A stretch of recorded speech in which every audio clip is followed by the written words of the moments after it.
జనరల్‌గా ప్రజలకు ఏదైనా ఒక సమస్య వచ్చిందంటే అధికారుల దగ్గరికి వెళ్తారు, కలెక్టర్ దగ్గరికి కూడా వెళ్తారు. కానీ నేను ఈరోజు ఒక ఐఏఎస్ అధికారిని మీ ముందుకు తీసుకొస్తూ ఉన్నాను. మీ నాన్నగారు పడుతున్న కష్టాలు, మీరు ఏదో సాధించాలని ఒక ఆశయం, మధ్యలో ఇలాంటివి ఆ సమయంలో కన్నీరు పెట్టుకుని బాధపడ్డ సందర్భాలు ఏంటి? అరే టైలరింగ్ పని చేసే మీ పేరెంట్స్కి నుంచి నువ్వు వచ్చినావు, ఐఏఎస్ ఎట్లయినా? ఆ రోజుల్లో మీకు ఎవరైనా మంచి గైడెన్స్ ఉందా? మోస్ట్ ఇంపార్టెంట్ మన ఏంటంటే ఇప్పుడు చెప్పిన విషయాలు, అప్పుడు చెప్పిన విషయాలు ఎప్పుడైనా అవడం. కానీ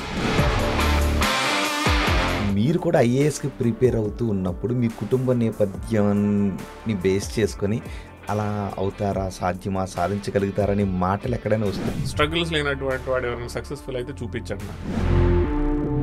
బాధ్యతలు తీసుకున్న తర్వాత అప్పుడు ఒక బ్లడ్ ఒక బాయిల్ అవుతుంటుంటే దేని చూసినా ఎదిరించేద్దాం, ఇట్లాగే దీన్ని ఇలా మార్చేయాలి, అలా మార్చేయాలి అని. ఆ రోజున్న అదే వేడి ఉడుకు ఈ రోజుకి ఉందా? ప్రతిసారి గొడవ అయ్యేది. పొలిటికల్ ఎవరో ఒకరితో గొడవ పెట్టుకోవడం, వాళ్ళు ట్రాన్స్ఫర్ చేయించడం, సోషల్ సెక్యూరిటీ పెన్షన్ స్కామ్ అని ఒక పెద్ద స్కామ్ బయట పెట్టారు. గౌరవ వెంకయ్య నాయుడు గారు వారు నాకు ఫోన్ చేసి, నరహరి నువ్వు మీరు ఆ ప్రోగ్రామ్ తీసుకుని ఇంప్లిమెంటేషన్ చేసే సమయంలో ఇబ్బందులు ఏమొచ్చాయి జనరల్గా? దీనికి అర్థం చేసుకోవాల్సింది ఏంటంటే అప్పటికి ఆ 9 సంవత్సరాల కిందట జనాలు ఇంకా గుర్తుపెట్టారు. అన్యాయంగా పంపించినారు. ఏ ఇందోర్ నుంచి అయితే నన్ను ట్రాన్స్ఫర్ చేసినారో కరెక్ట్ 9 years తర్వాత మళ్ళీ అదే ఇందోర్కి నేను కలెక్టర్గా వెళ్ళాను. మళ్ళీ మీరు ఇండోర్కి వెళ్ళినప్పుడు ఏమైంది అసలు పరిస్థితి ఏంటప్పుడు? ఎవరైతే నన్ను ట్రాన్స్ఫర్ చేయించినారో 9 ఏళ్ల కిందట ఆయన ఇంకా మంత్రిగా ఉన్నారు. ఆయన కూడా కాల్ చేసి సార్ నేను ఇట్లా కలెక్టర్గా వచ్చినాను, కలెక్టర్గా పనిచేయడానికి వచ్చినావు, కలెక్టర్ పని చెయ్యి అని అన్నట్టుగా వ్యంగ్యంగా నాతో కొత్తగా వచ్చిన కలెక్టర్ని మందలించిన మంత్రి గారు అని ఒకటి పేపర్లో వేయించుకున్నాడు. మీరు నాకు చెప్తుంటే కొన్ని సినిమా స్టోరీస్ కనబడుతున్నాయి. బహుశా మీ గురించి కథాంశంగా పెట్టుకుని ఉంటారు. మీ వృత్తి జీవితంలో, మీ సర్వీస్లో నిజంగా చేసి చూపించారు దాన్ని.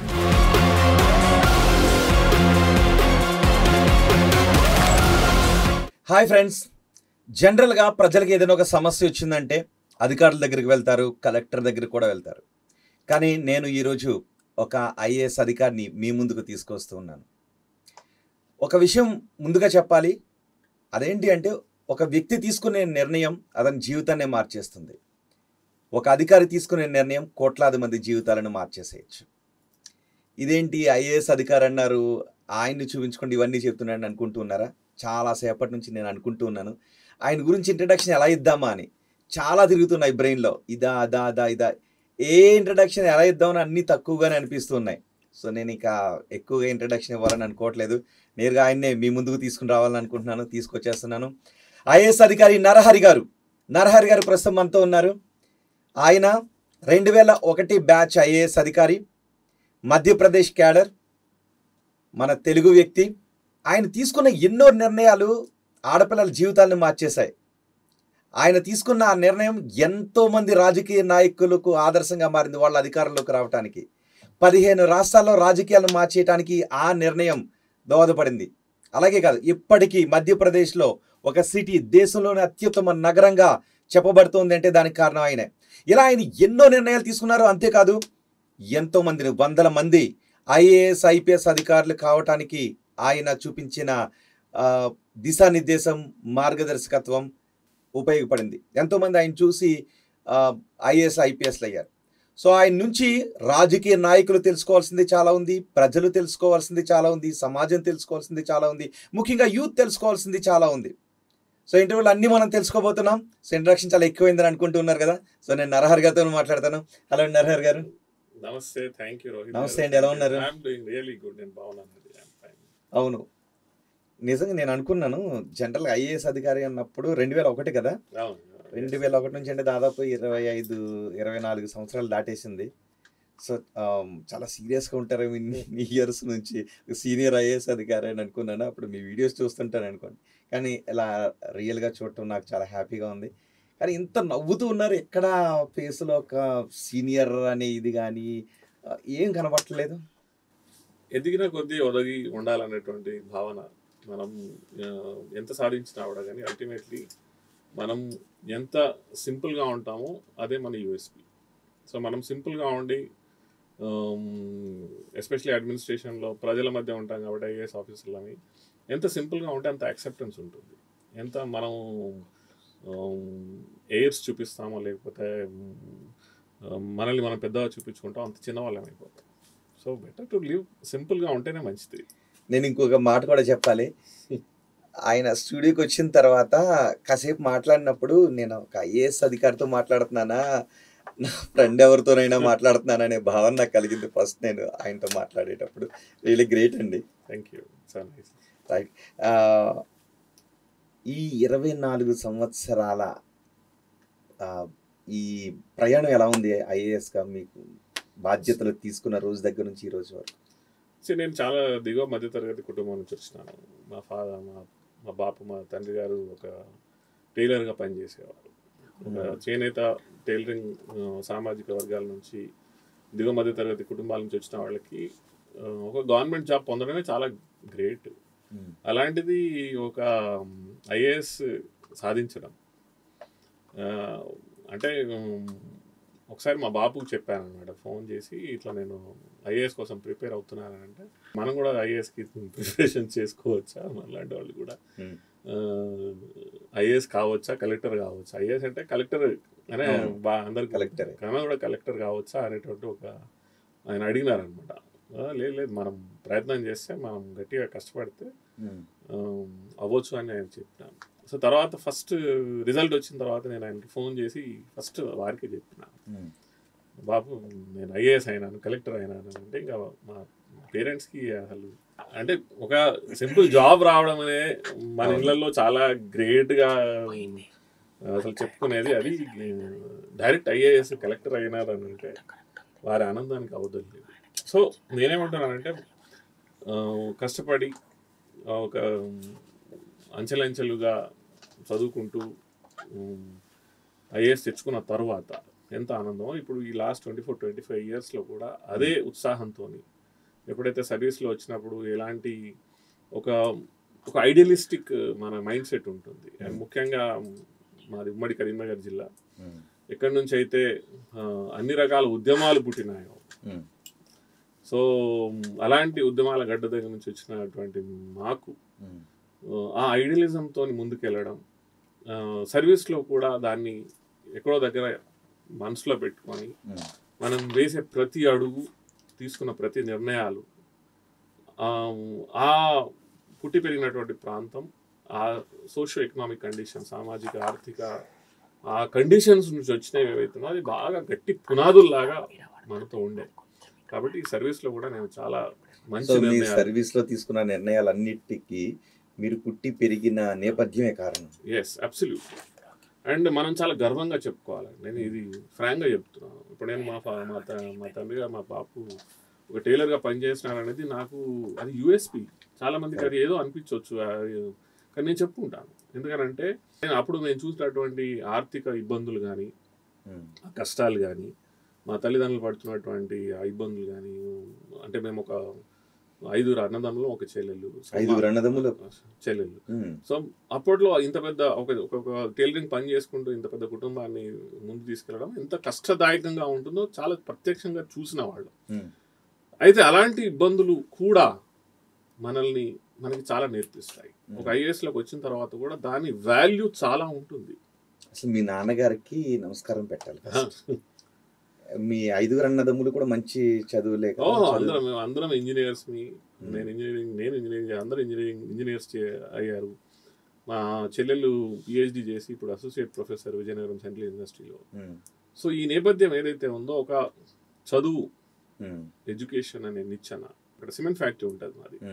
ఆ కేశవరాం సిమెంట్ ఫ్యాక్టరీ అని బిర్లాస్ ఉంటుంది. మా తండ్రి గారు బట్టలు కుట్టుకుంటూ అక్కడ ఉన్నటువంటి ఆఫీసర్లు ఉంటారు కదా, వాళ్ళకి కూడా బట్టలు కుట్టిన తర్వాత వాళ్ళని రిక్వెస్ట్ చేసి మమ్మల్ని ఒకరి తర్వాత ఒకరిని మమ్మల్ని అందరినీ ఆ స్కూల్లో చేర్పించారు. అది ఓన్లీ స్టాఫ్ పిల్లలకి అన్నమాట, కానీ మమ్మల్ని చేర్పించినారు. సో ఆయనకి ఆ వాల్యూ తెలుసు, నాన్నగారికి చదువు వాల్యూ. సో అది చేయబట్టి ఈరోజు మేము ఈ స్థాయికి రావడం, ఇంతటి పొజిషన్కి వెళ్ళడం, ప్లస్ వచ్చిన తర్వాత కూడా మనము మన మూలాలని మర్చిపోకుండా మన రూట్స్ని గట్టిగా పట్టుకొని ఇంకెంతో చేసుకుంటూ అడ్మినిస్ట్రేషన్లో నేను ఇప్పుడు మధ్యప్రదేశ్లో నేను 10 years కలెక్టర్గా చేసినాను. అదొక రికార్డు. మీరు అజిత్ మీ సర్వీస్ గురించి నేను మాట్లాడతాను, కానీ కుటుంబ నేపథ్యం గురించి ఇంకా చాలా మాట్లాడాలి. అంటే ఆయన టైలరింగ్ పని చేస్తున్నారు, 6 పిల్లలు. సో అందరికీ అన్ని డబ్బులు సమకూర్చి చదువుకి సమకూర్చాలి అంటే ఆయన ఒక్క రెక్కల మీద చాలా కష్టం. సో మరి పైగా పిల్లలు కూడా ఏదో అడుగుతుంటుంటారు, కాలేజీకి వెళ్ళేటప్పుడు చాలా ఖర్చులు ఉంటాయి. ఇవన్నీ ఎలా మేనేజ్ చేసేవారు? సో దీనికి నేను ఆయన 2016లో అన్ఫార్చునేట్లీ పరంపదించినారు. సో అప్పుడు నేను ఒక ఆర్టికల్ రాసినాను. అండ్ ఆర్టికల్ నేను ఇంగ్లీష్లో రాసినాను. దాన్ని హిందీ న్యూస్ పేపర్స్ దాన్ని ట్రాన్స్లేట్ చేసి మరీ వేసినాయి, ఎడిటోరియల్స్గా లేకపోతే ఆర్టికల్స్ లాగా. నేనేం రాసినానంటే, మా తండ్రి గారు ఒక చేనేత మరియు టైలరింగ్ నేపథ్యం నుంచి వచ్చి మా జీవితాలని కుట్టినాడు, స్టిచ్చింగ్ చేసినాడు.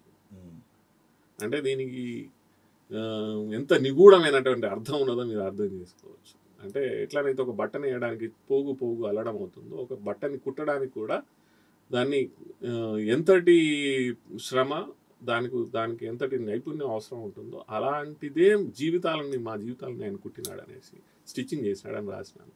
సో నేను దీంట్లోనే దాని అర్థం మొత్తం ఉంటుంది.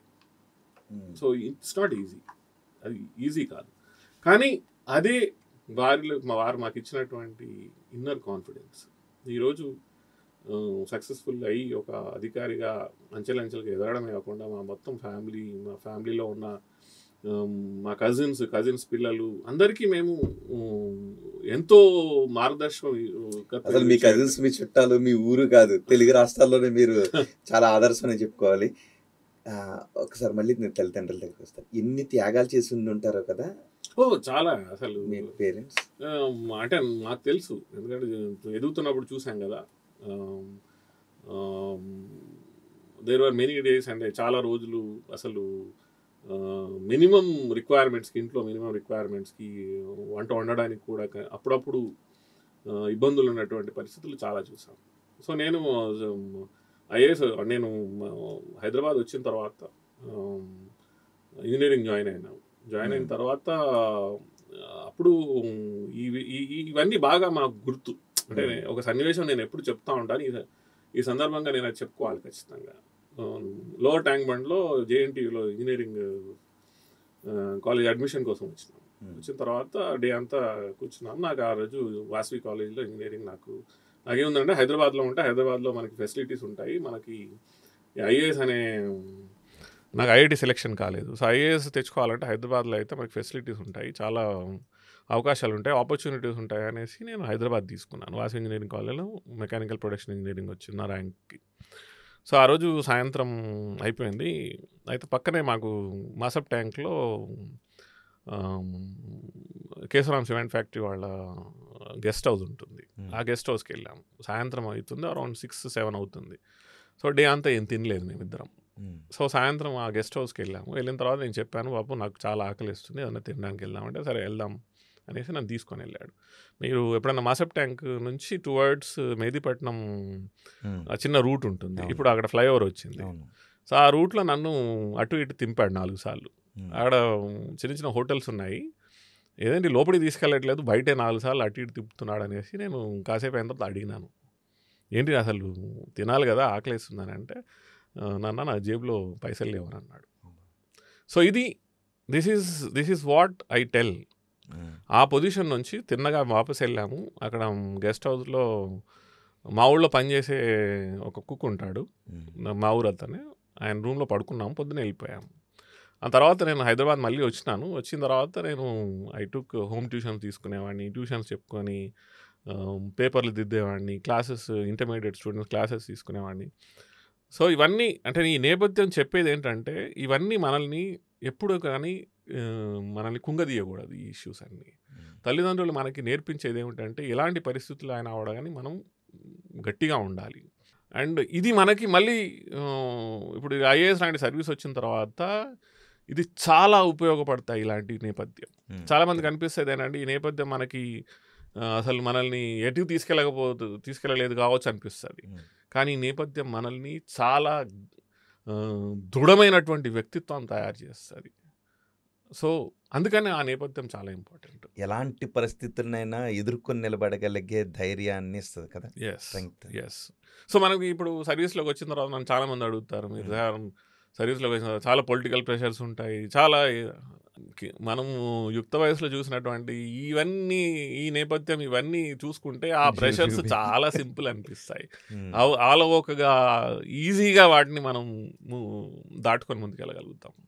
సో మీ నాన్నగారు పడుతున్న కష్టాలు, మీరు ఏదో సాధించాలని ఒక ఆశయం మధ్యలో ఇలాంటివి ఆ సమయంలో కన్నీరు పెట్టుకుని బాధపడ్డ సందర్భాలు ఏమైనా ఉన్నాయా? సార్ డెఫినెట్లీ లేవని చెప్పలేను, ఖచ్చితంగా ఉండే.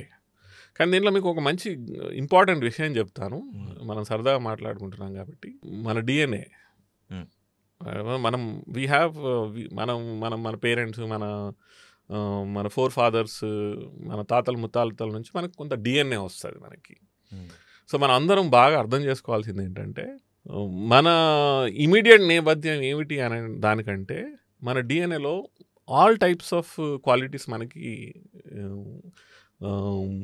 వచ్చేస్తాయి. సో నేనేమనుకుంటానంటే, నా డిఎన్ఏలో మంచి ఇంటెలిజెన్స్ అయ్యే ట్రైట్స్ మా పేరెంట్స్ మాకు పాస్ ఆన్ చేసినారు. అంతే కదా.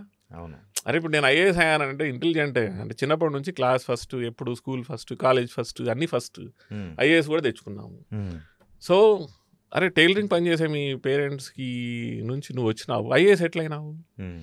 సో డిఎన్ఏలో మన పేరెంట్స్ మనకి అన్ని రకాల క్వాలిటీస్ ఇస్తారు మనకి. దాంట్లోంచి మీరేం ఉపయోగించుకుంటున్నారు? నేను చాలామందిని చూసినాను, అరే మా పేరెంట్స్ చిల్లాచితూ చిన్న చిన్న పనులు చేసుకుంటారు అంటే అది కాదు. మీ పేరెంట్స్ డిఎన్ఏలో అన్నీ ఉన్నాయి. యూ నీడ్ టు దాన్ని ఉపయోగించుకోవాలి. ఎలా మరి దాన్ని గుర్తించడం దీస్ ఆర్ ఆల్ కామన్ ట్రైట్స్ మనలో ఉంటాయి. దాంట్లోంచి మనము ఇన్నర్ కాన్ఫిడెన్స్ పెంచుకొని మనము దాంట్లోంచి ఏమి కావాలి, ఏం చేయాలనే దాన్ని మనం ఎంచుకోవాలి. నరహర్ గారు, నాకు ఇక్కడ ఒక డౌట్ వచ్చింది. అంటే మీ నుంచి అసలు ఒక సమాజం నేర్చుకోవాల్సినటువంటి విషయాలు అన్నీ ఉన్నాయి.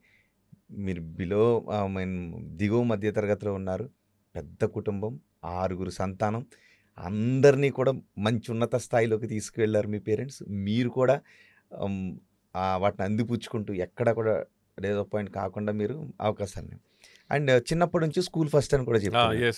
డిఎన్ఏ గురించి కూడా మాట్లాడారు. చాలామంది ఇలాగే 10th క్లాస్ వరకు, ఇంటర్మీడియట్ వరకు స్కూల్ ఫస్ట్ వస్తూనే ఉంటుంటారు, మంచి మార్క్స్ వస్తారు, కానీ ఎక్కడో డిస్కంటిన్యూ అయిపోతుంటుంటారు వాళ్ళు. సో అంటే వాళ్ళకి ఏం లోపిస్తుంది అలాంటి వాళ్ళ విషయంలో అనుకోవాలి? సో దాంట్లో ఏంటంటే మోస్ట్ ఇంపార్టెంట్ మనం బాగా అర్థం చేసుకోవాల్సింది, దిగువ మధ్య తరగతి పేద కుటుంబాల నుంచి వచ్చే పిల్లలకి నేను చెప్పేది, పేరెంట్స్ కూడా చెప్పేది ఏంటంటే, మనము సిస్టమ్ని నావిగేట్ చేయడం నేర్చుకోవాలి. అంటే సిస్టమ్ అంటే ఏంటి? ఇప్పుడు మనకు ఉన్నటువంటి ప్రభుత్వ వ్యవస్థ, మన చుట్టూ ఉన్నటువంటి ఎన్వైరన్మెంట్ ఏదైతే ఉందో దాన్ని బాగా అబ్జర్వ్ చేసుకొని దాంట్లోంచి మనం ఏమి ఉపయోగించుకోగలుగుతాము. ఇప్పుడు ఫర్ ఎగ్జాంపుల్ నేనే నా ఎగ్జాంపుల్ చెప్తాను. 10th వరకు మా ఊళ్ళో చదువుకున్నాను. Intermediate AP residential junior college నిమ్మకూరులో చదువుకున్నాను, గవర్నమెంట్ ఇంటర్మీడియట్ కాలేజ్. అక్కడ నుంచి ఎంసెట్ మంచి ర్యాంక్ తెచ్చుకున్నాను, ఫ్రీ సీట్ హైదరాబాద్లో తెచ్చుకున్నాను. నేను స్కాలర్షిప్స్, గవర్నమెంట్ స్కాలర్షిప్ తెచ్చుకున్నాను. ప్రైవేట్ స్కాలర్షిప్ల కోసం కూడా ఎప్పుడు న్యూస్ పేపర్లో చూస్తున్నప్పుడు స్కాలర్షిప్లు, ఒకసారి ఢిల్లీలో ఒక స్కాలర్షిప్ కోసం పడితే ఢిల్లీ వెళ్ళాను, అక్కడ నుంచి ఒక స్కాలర్షిప్ తెచ్చుకున్నాను. ఆ తర్వాత గవర్నమెంట్ ఇంజనీరింగ్లో ఉన్నప్పుడే ఐఐఎస్సి బెంగళూరు వాళ్ళు జవహర్లాల్ నెహ్రూ ఫెలోషిప్ అనేసి ఒకటి పెట్టారు. దానికి అప్లై చేసి నేను ట్రివాండ్రం వెళ్ళి 2 months అక్కడ పనిచేసి అక్కడ ఇంటర్నేషనల్ పేపర్స్ రాసినాను ఇంజనీరింగ్లో ఉన్నప్పుడే.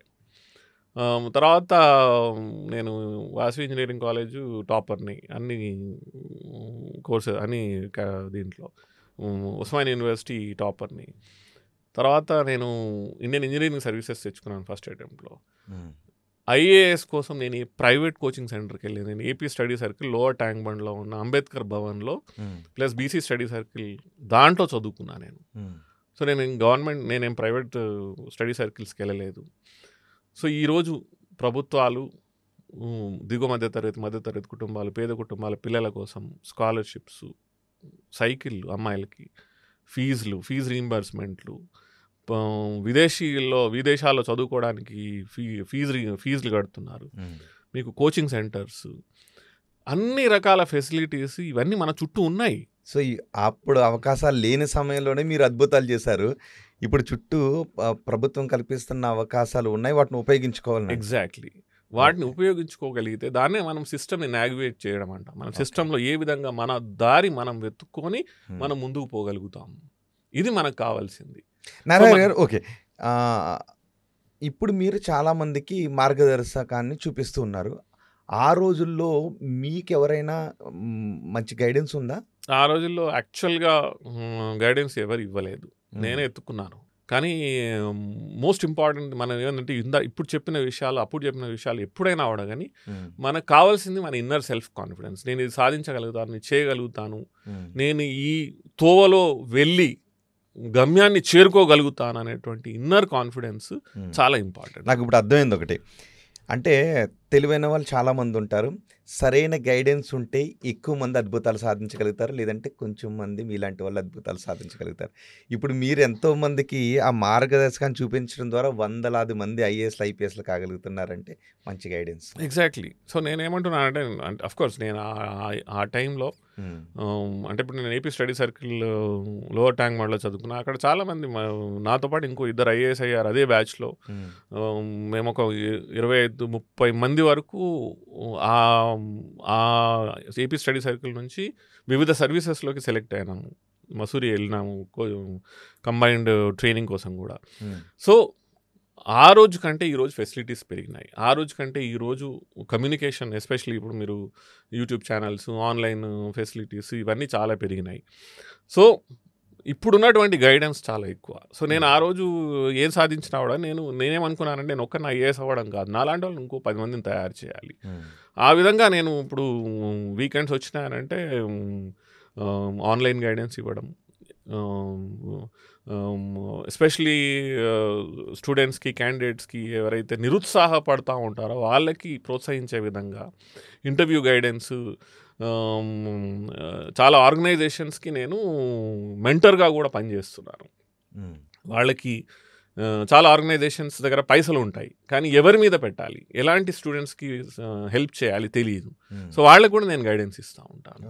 సో ఈ విధంగా చాలామంది ఐఏఎస్ ఐపీఎస్లే కాకుండా group 1, group 2, state public service commission, వీటన్నిటి కూడా సెలెక్ట్ అయ్యే వాళ్ళ కోసం చాలా హెల్ప్ చేయడం జరుగుతూ ఉంటుంది.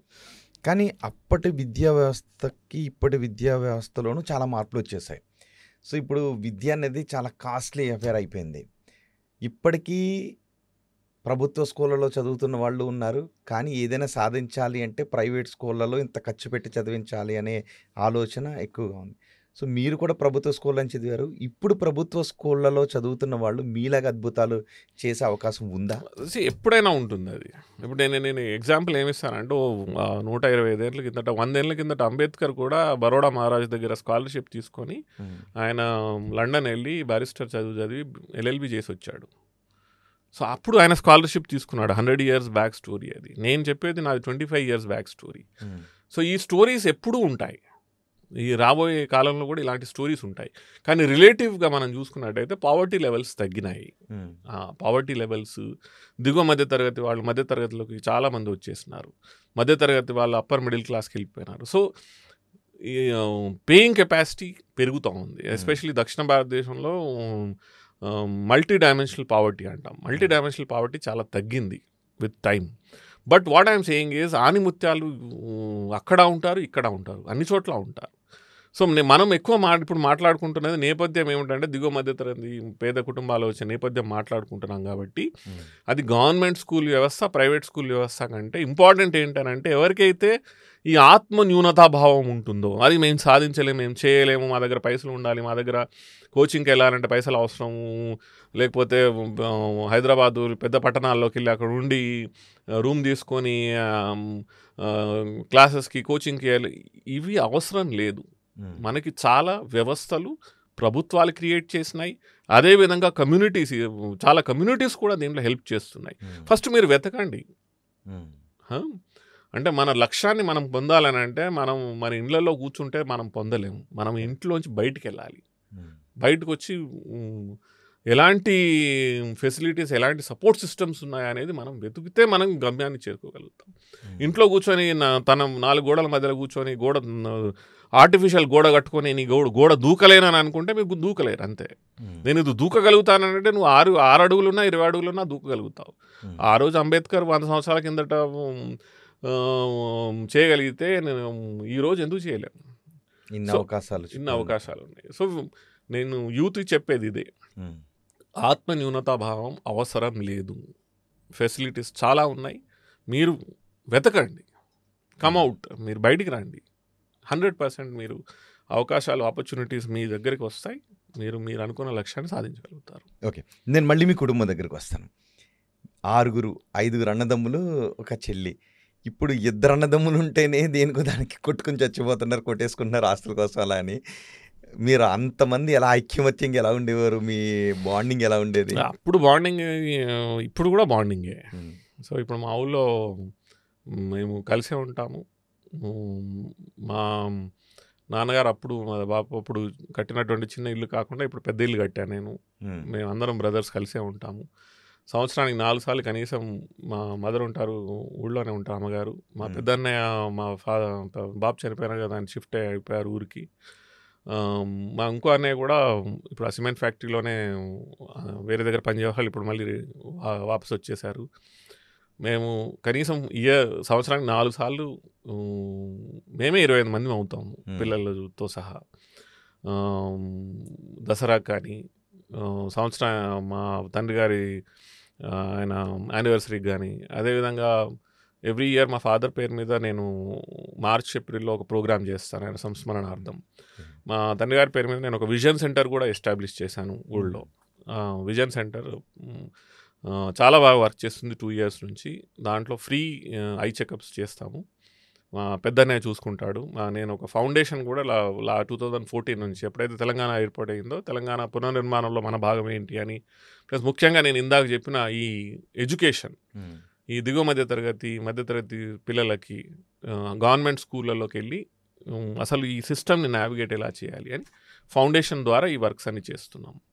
సో ఇవన్నీ చూసుకునేది ఎవరు అని అంటే మా ఫ్యామిలీ మెంబర్సే, ప్లస్ నా చిన్ననాటి మిత్రులు. నేను ఆ స్కూల్లో చదువుకున్నటువంటి 1992 బ్యాచ్ అని మాది, అక్కడ చాలా ఫేమస్. మా బ్యాచ్మేట్స్ అందరు ఇప్పటికీ మేము కలిసి ఉంటాము. ఇప్పటికీ వాళ్ళే మా ఫౌండేషన్ని నడిపిస్తూ ఉంటారు. అంటే మీరు మధ్యప్రదేశ్ నుంచి ఇక్కడికి వచ్చేంత తీరిక సమయం, మళ్ళీ ఫ్రెండ్స్ని బంధుమిత్రుల్ని కలిసేంత సమయం ఉంటుంది. ఇప్పుడంతా మా టెలిఫోనిక్ వ్యవస్థ, ఆన్లైన్ వ్యవస్థలు చాలా పెరిగిపోయినాయి. సో నేను అంతకుముందు చాలా తక్కువ వచ్చేవాడిని, బట్ ఇప్పుడు ఎక్కువ వస్తూ ఉంటాను. ఎందుకంటే ఇప్పుడు సీనియర్ అయిపోయిన తర్వాత కొంచెం లీవ్ దొరకడం ఈజీ అయిపోతుంది. సో ఇవన్నీ మనం మళ్ళీ నేను వాపస్ అక్కడికి వస్తాను. మన ఫ్యామిలీ మెంబర్స్, మన ఫ్రెండ్స్. ఇప్పుడు నేను ఫర్ ఎగ్జాంపుల్ మీరు 40 years అనుకుంటాను. 40 years మీరు మీ ఫ్రెండ్స్ ఎవరైతే మీరు చిన్నప్పుడు మీతో చదువుకున్నారో వాళ్ళ ఫ్రెండ్స్ని మళ్ళీ ఇంకొకసారి రీక్రియేట్ చేయాలంటే మళ్ళీ ఇంకొకసారి పుట్టాలి, మళ్ళీ ఇంకో 40 years గడపాలి. దానికంటే బెస్ట్ ఇప్పుడు ఉన్న వాళ్ళనే మనతో పాటు కలుపుకొని ఈ వ్యవస్థనే మనం ఫ్రెండ్షిప్నే ముందు తీసుకెళ్ళగలిగితే అంతకంటే పెద్ద ట్రెజర్ లేదు. మీ ఫ్యామిలీ మెంబర్స్ సరదాగా కలిస్తేనే ఒక పండుగలా ఉంటుందేమో కదా? అనుకుంటుంటారా జనరల్? దసరాకి బతుకమ్మ పండుగ నేను ఎప్పుడు ఊళ్ళోనే ఉంటాను. అండ్ శ్రీరామనవమి చాలా ఇంపార్టెంట్ మాకు. శ్రీరామనవమి రోజు అంటే మా బాపు టైలరింగ్ అని చెప్పాను కదా, 1960s నుంచి ఆయన కుట్టినటువంటి బట్టలు, ఉత్సవ బట్టలు మా ఇంటి దగ్గర నుంచి చప్పుడుతోని ఎప్పుడు శ్రీరామనవమికి వెళ్ళేవి. సో అలాంటిది ఇప్పుడు మా పెద్దన్నయ్య ఆ ట్రెడిషన్ని కంటిన్యూ చేస్తున్నారు. ఓకే. సో ఇవన్నీ అంటే ఇవన్నీ ఏవైతే మా పేరెంట్స్ స్టార్ట్ చేసినవి, మా పేరెంట్స్తో స్టార్ట్ అయినవన్నీ ఇప్పుడు మేము కంటిన్యూ చేస్తున్నాము. సో ఇవన్నీ బతుకమ్మ పండుగ 100% ఊళ్ళోనే ఉంటాము. పిల్లలు అందరూ వచ్చేస్తాము, అందరం 3-4 రోజులు గడుపుతాము. సో ఇవన్నీ మనకి మంచి అంటే మనం ముందు తరాలకి మనం ఏం పంచుతున్నాము, మనల్ని చూసి మన చుట్టూ ఉన్నటువంటి వాతావరణం, మన చుట్టూ ఉన్నటువంటి మన నేబర్హుడ్, మన బంధుమిత్రులు, మిగతా వాళ్ళు ఏం అంటే మనము ఆదర్శవంతంగా ఉండాలంటే మనం ఫస్ట్ మన జీవితాన్ని మనం సరిగ్గా చేసుకోవాలి. కరెక్ట్. నరహరి గారు, నిజానికి మనం ఒక నిర్మాణాన్ని చేపట్టేటప్పుడు కొన్ని విమర్శలు వస్తుంటుంటాయి. ఆహా, ఎలా కడతారు అంటే నిర్మాణాన్ని కట్టిన తర్వాత దాని కిందకు వచ్చి నీడకు వచ్చి ఉండేవాళ్ళు చాలామంది ఉంటుంటారు. సో మీరు కూడా ఐఏఎస్కి ప్రిపేర్ అవుతూ ఉన్నప్పుడు మీ కుటుంబ నేపథ్యాన్ని బేస్ చేసుకొని అలా అవుతారా, సాధ్యమా, సాధించగలుగుతారని మాటలు ఎక్కడైనా వస్తూ ఉండేవి? చాలాసార్లు వచ్చేవి. అంటే దీనికి దీనికి ఇవన్నీ విమర్శలు లేనటువంటి జీవితం ఉండదు. ఒకటి స్ట్రగుల్స్ లేనటువంటి వాడు ఎవరైనా సక్సెస్ఫుల్ అయితే చూపించండి నాకు. సో ఇవన్నీ పార్ట్ ఆఫ్ లైఫ్. వాటిని అధిగమించాలి. వీటికి బెస్ట్ ఎగ్జాంపుల్ అంటే సక్సెస్కి ఏదైతే ఉందో, సక్సెస్ ఏం చేస్తుంది అంటే నీకు ఉన్నటువంటి విమర్శల్ని, నిన్ను విమర్శించిన వాళ్ళని, నీకు ఉన్నటువంటి నెగిటివిటీని కప్పిపుచ్చేస్తుంది. కరెక్ట్.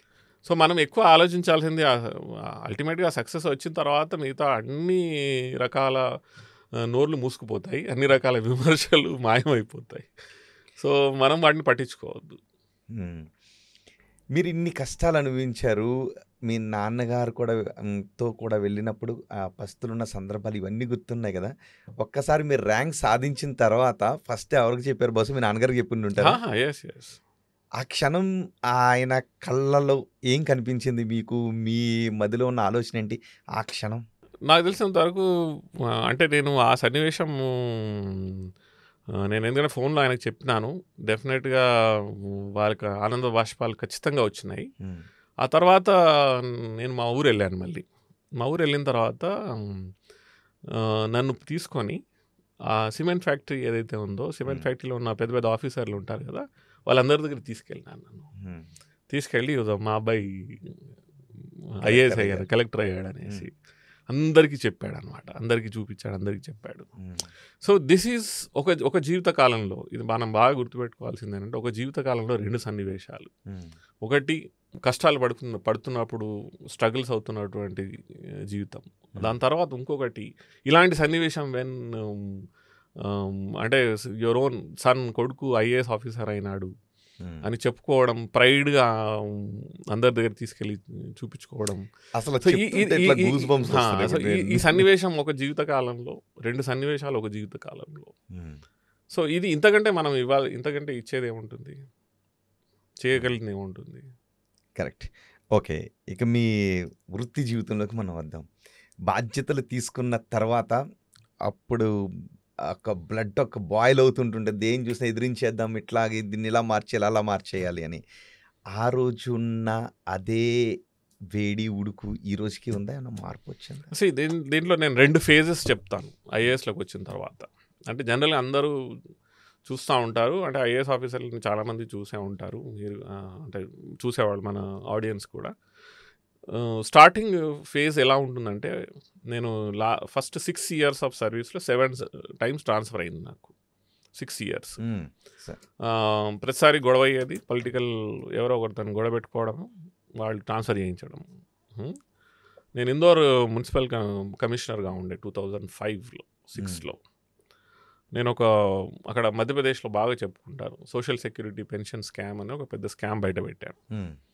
సో దానివల్ల ప్రభావితమైనటువంటి ఇంపార్టెంట్ పొలిటికల్ లీడర్స్ ఏమన్నారో వాళ్ళందరూ కలిసి నన్ను ట్రాన్స్ఫర్ చేయించినారు. So transfer చేయించినప్పుడు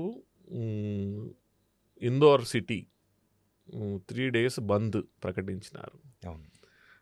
popular news papers అక్కడ దైనిక్ భాస్కర్, నవదునియా అని వీళ్ళు చాలా పెద్ద న్యూస్ పేపర్స్. అంటే మనకి ఇక్కడ ఎలా అయితే ఈనాడు, ఆంధ్రజ్యోతి, ఆ విధంగా వాళ్ళు ఎడిటోరియల్స్ రాసినారు నా మీద.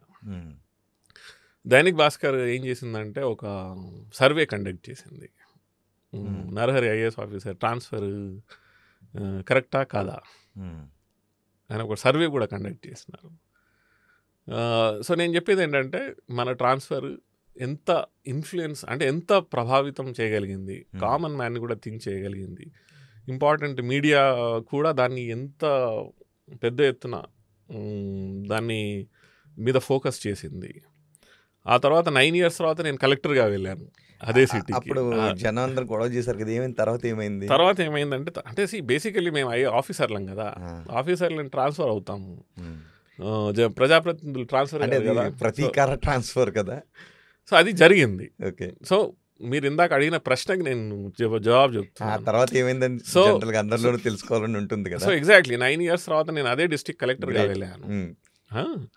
సో ఇక్కడ ఈ మధ్యలో ఏంటనంటే అంటే ఇనీషియల్ పీరియడ్ ఆఫ్ సర్వీస్లో మనం ఒక ఐడియలిజంతో ముందుకెళ్తాం. అప్పుడు ఏమవుతుందంటే మనం అలాగే ఉండాలి. సో చాలామంది ఏమవుతారంటే చేంజ్ అవుతారు. చేంజ్ అయినప్పుడు ఏమవుతుందనంటే మీ వ్యక్తిత్వం మీరు మార్చుకున్నట్టు. మన వ్యక్తిత్వాన్ని మార్చుకోకూడదు. అప్పటి వరకు ఏమవుతుందనంటే ప్రజాప్రతినిధులు కానీ సిస్టమ్ కానీ మనల్ని అర్థం చేసుకుంటూ ఉంటుంది. మనం ఏమనుకుంటామంటే మనల్ని అర్థం చేసుకోవట్లేదు అని అనుకుంటాం, కానీ మనల్ని వాళ్ళు అర్థం చేసుకుంటారు. అర్థం చేసుకొని దెన్ ఓకే ఈ ఆఫీసర్ ఇలాంటి వాడు, ఇతను ఇలానే చేస్తాడు పనులు, ఇలాంటి వ్యక్తిత్వం ఇతనిది అని సిస్టమ్ కూడా అర్థం చేసుకుంటుంది, ప్రజాప్రతినిధులు కూడా అర్థం చేసుకుంటారు. దాని తర్వాత ఏం జరిగిందని అన్నారు కదా, మళ్ళీ నెక్స్ట్ ఫేజ్ చెప్తాను నేను. నెక్స్ట్ ఫేజ్ నేను దాని తర్వాత ఈ ఇందోర్ నుంచి నన్ను లూప్ లైన్ పోస్టింగ్లోకి వేసినారు. తీసుకెళ్ళి మహిళా శిశు సంక్షేమ శాఖలో ప్రాజెక్ట్ డైరెక్టర్, ఐసిడిఎస్ కమిషనర్గా వేసినారు. అక్కడ నేను ఈ లాడ్లీ లక్ష్మి యోజన అనే ఒక స్కీమ్ని తీసుకొచ్చాను. లాడ్లీ లక్ష్మి అప్పుడు ఒక రకంగా మీ మీద తీసుకున్న ప్రతీకార ట్రాన్స్ఫర్ అక్కడ ఒక కోట్లాది మంది ఆడబిడ్డలకు మంచి జరగటానికి అంకురార్పణ జరిగిందా? ఎస్. సో నేనేమన్నా అంటే మనము మన పని చేసుకుంటూ వెళ్ళాలి. సో మనం వ్యక్తిత్వం అంతే అలాగే ఉంటాం కదా. దాని తర్వాత నేను సివ్ని అనే జిల్లా కలెక్టర్ అయ్యాను. అయ్యి ఒక 1.5-2 years వస్తుంది. ఇంతలో సడన్గా ఒకరోజు ఫోన్ వచ్చింది. ఫోన్ వచ్చి చీఫ్ సెక్రటరీ గారు కాల్ చేసి, నేను సింగరౌలి అనే జిల్లాకి ట్రాన్స్ఫర్ చేశాము, నువ్వు వెంటనే బాధ్యతలు ఇక్కడ అడిషనల్ కలెక్టర్కి ఇచ్చేసి నువ్వు వెళ్ళిపోనన్నారు. సో నేను అరే నన్ను ఎందుకు ట్రాన్స్ఫర్ చేసినారు, అసలు ఏమైంది అని నేను తెలుసుకుంటే, సింగరౌలి అనే జిల్లాలో పెద్ద ఎత్తున భూసేకరణ ప్లస్ విస్థాపన అంటే రీహాబిలిటేషన్, చాలామందిని విలేజెస్ టు విలేజెస్ షిఫ్ట్ చేస్తున్నారు. అక్కడ coal blocks plus power projects వస్తూ ఉంటాయి. వచ్చినప్పుడు వాళ్ళందరినీ షిఫ్ట్ చేస్తున్న తరుణంలో అక్కడ ఒక లా అండ్ ఆర్డర్ ఇన్సిడెంట్ జరిగి పోలీసులు మరియు ట్రైబల్స్ మధ్య, ఆదివాసుల మధ్య ఒక పెద్ద ఇష్యూ, అంటే కాల్పులు జరగడం ఇవన్నీ జరిగితే ఆదివాసీలు 60 కోట్ల ఎస్ఆర్ పవర్ ప్రాజెక్టు కాల్ చేసినారు, నిప్పంటించినారు. అంటిస్తే వెంటనే కలెక్టర్ని ఎస్పీని ట్రాన్స్ఫర్ చేసినారు. ట్రాన్స్ఫర్ చేసి నన్ను కలెక్టర్గా పంపించినారు అక్కడికి. ఇప్పుడు మళ్ళీ నేను ఆ పాయింట్ మీదకి వస్తాను మీరు అడిగినటువంటి క్వశ్చన్కి. సో మన వ్యక్తిత్వం అలానే ఉండింది. అప్పుడు సిస్టమ్ ఏం అర్థం చేసుకున్నానంటే, ఇలాంటి పరిస్థితులలో ఎవరు ఈ సిచ్యువేషన్ని హ్యాండిల్ చేయగలుగుతారు, ప్లస్ ప్రభుత్వానికి ఎలా ఉంటుందనంటే, ప్రభుత్వానికి లా అండ్ ఆర్డర్ సమస్యలు నచ్చవు. ప్రభుత్వము అంటే అడ్మినిస్ట్రేషన్ మరియు ఆదివాసీల మధ్యలో యుద్ధ వాతావరణం ఏదైతే ఏర్పడిందో, వాళ్ళు ఆదివాసీలు పోలీసులని తరిమి కొట్టినారు, బండ్లు కాల్చినారు, ఐసా పవర్ 60 కోట్ల ప్రాపర్టీ నష్టం జరిగింది. అల్టిమేట్గా ప్రభుత్వానికి ఇవన్నీ నచ్చవు. ఆదివాసులైనా ఎవరైనా కూడా కానీ వారితోని ప్రభుత్వానికి ఎలాంటి నెగటివిటీ వాళ్ళకి ఇష్టం ఉండదు. సో అప్పుడు నేను గుర్తుకొచ్చినాను, నరహరిని పంపిస్తే వాళ్ళతోని అందరితోని కూర్చొని మాట్లాడతాడు, సామంజస్యం ఏర్పాటు చేసుకొని సిచ్యువేషన్ని కంట్రోల్ చేస్తాడు అని నన్ను పంపించినారు ట్రబుల్ షూటర్గా. సో నేను అక్కడ వెళ్ళి 3 years కలెక్టర్గా ఉన్నాను ఆ జిల్లాలో.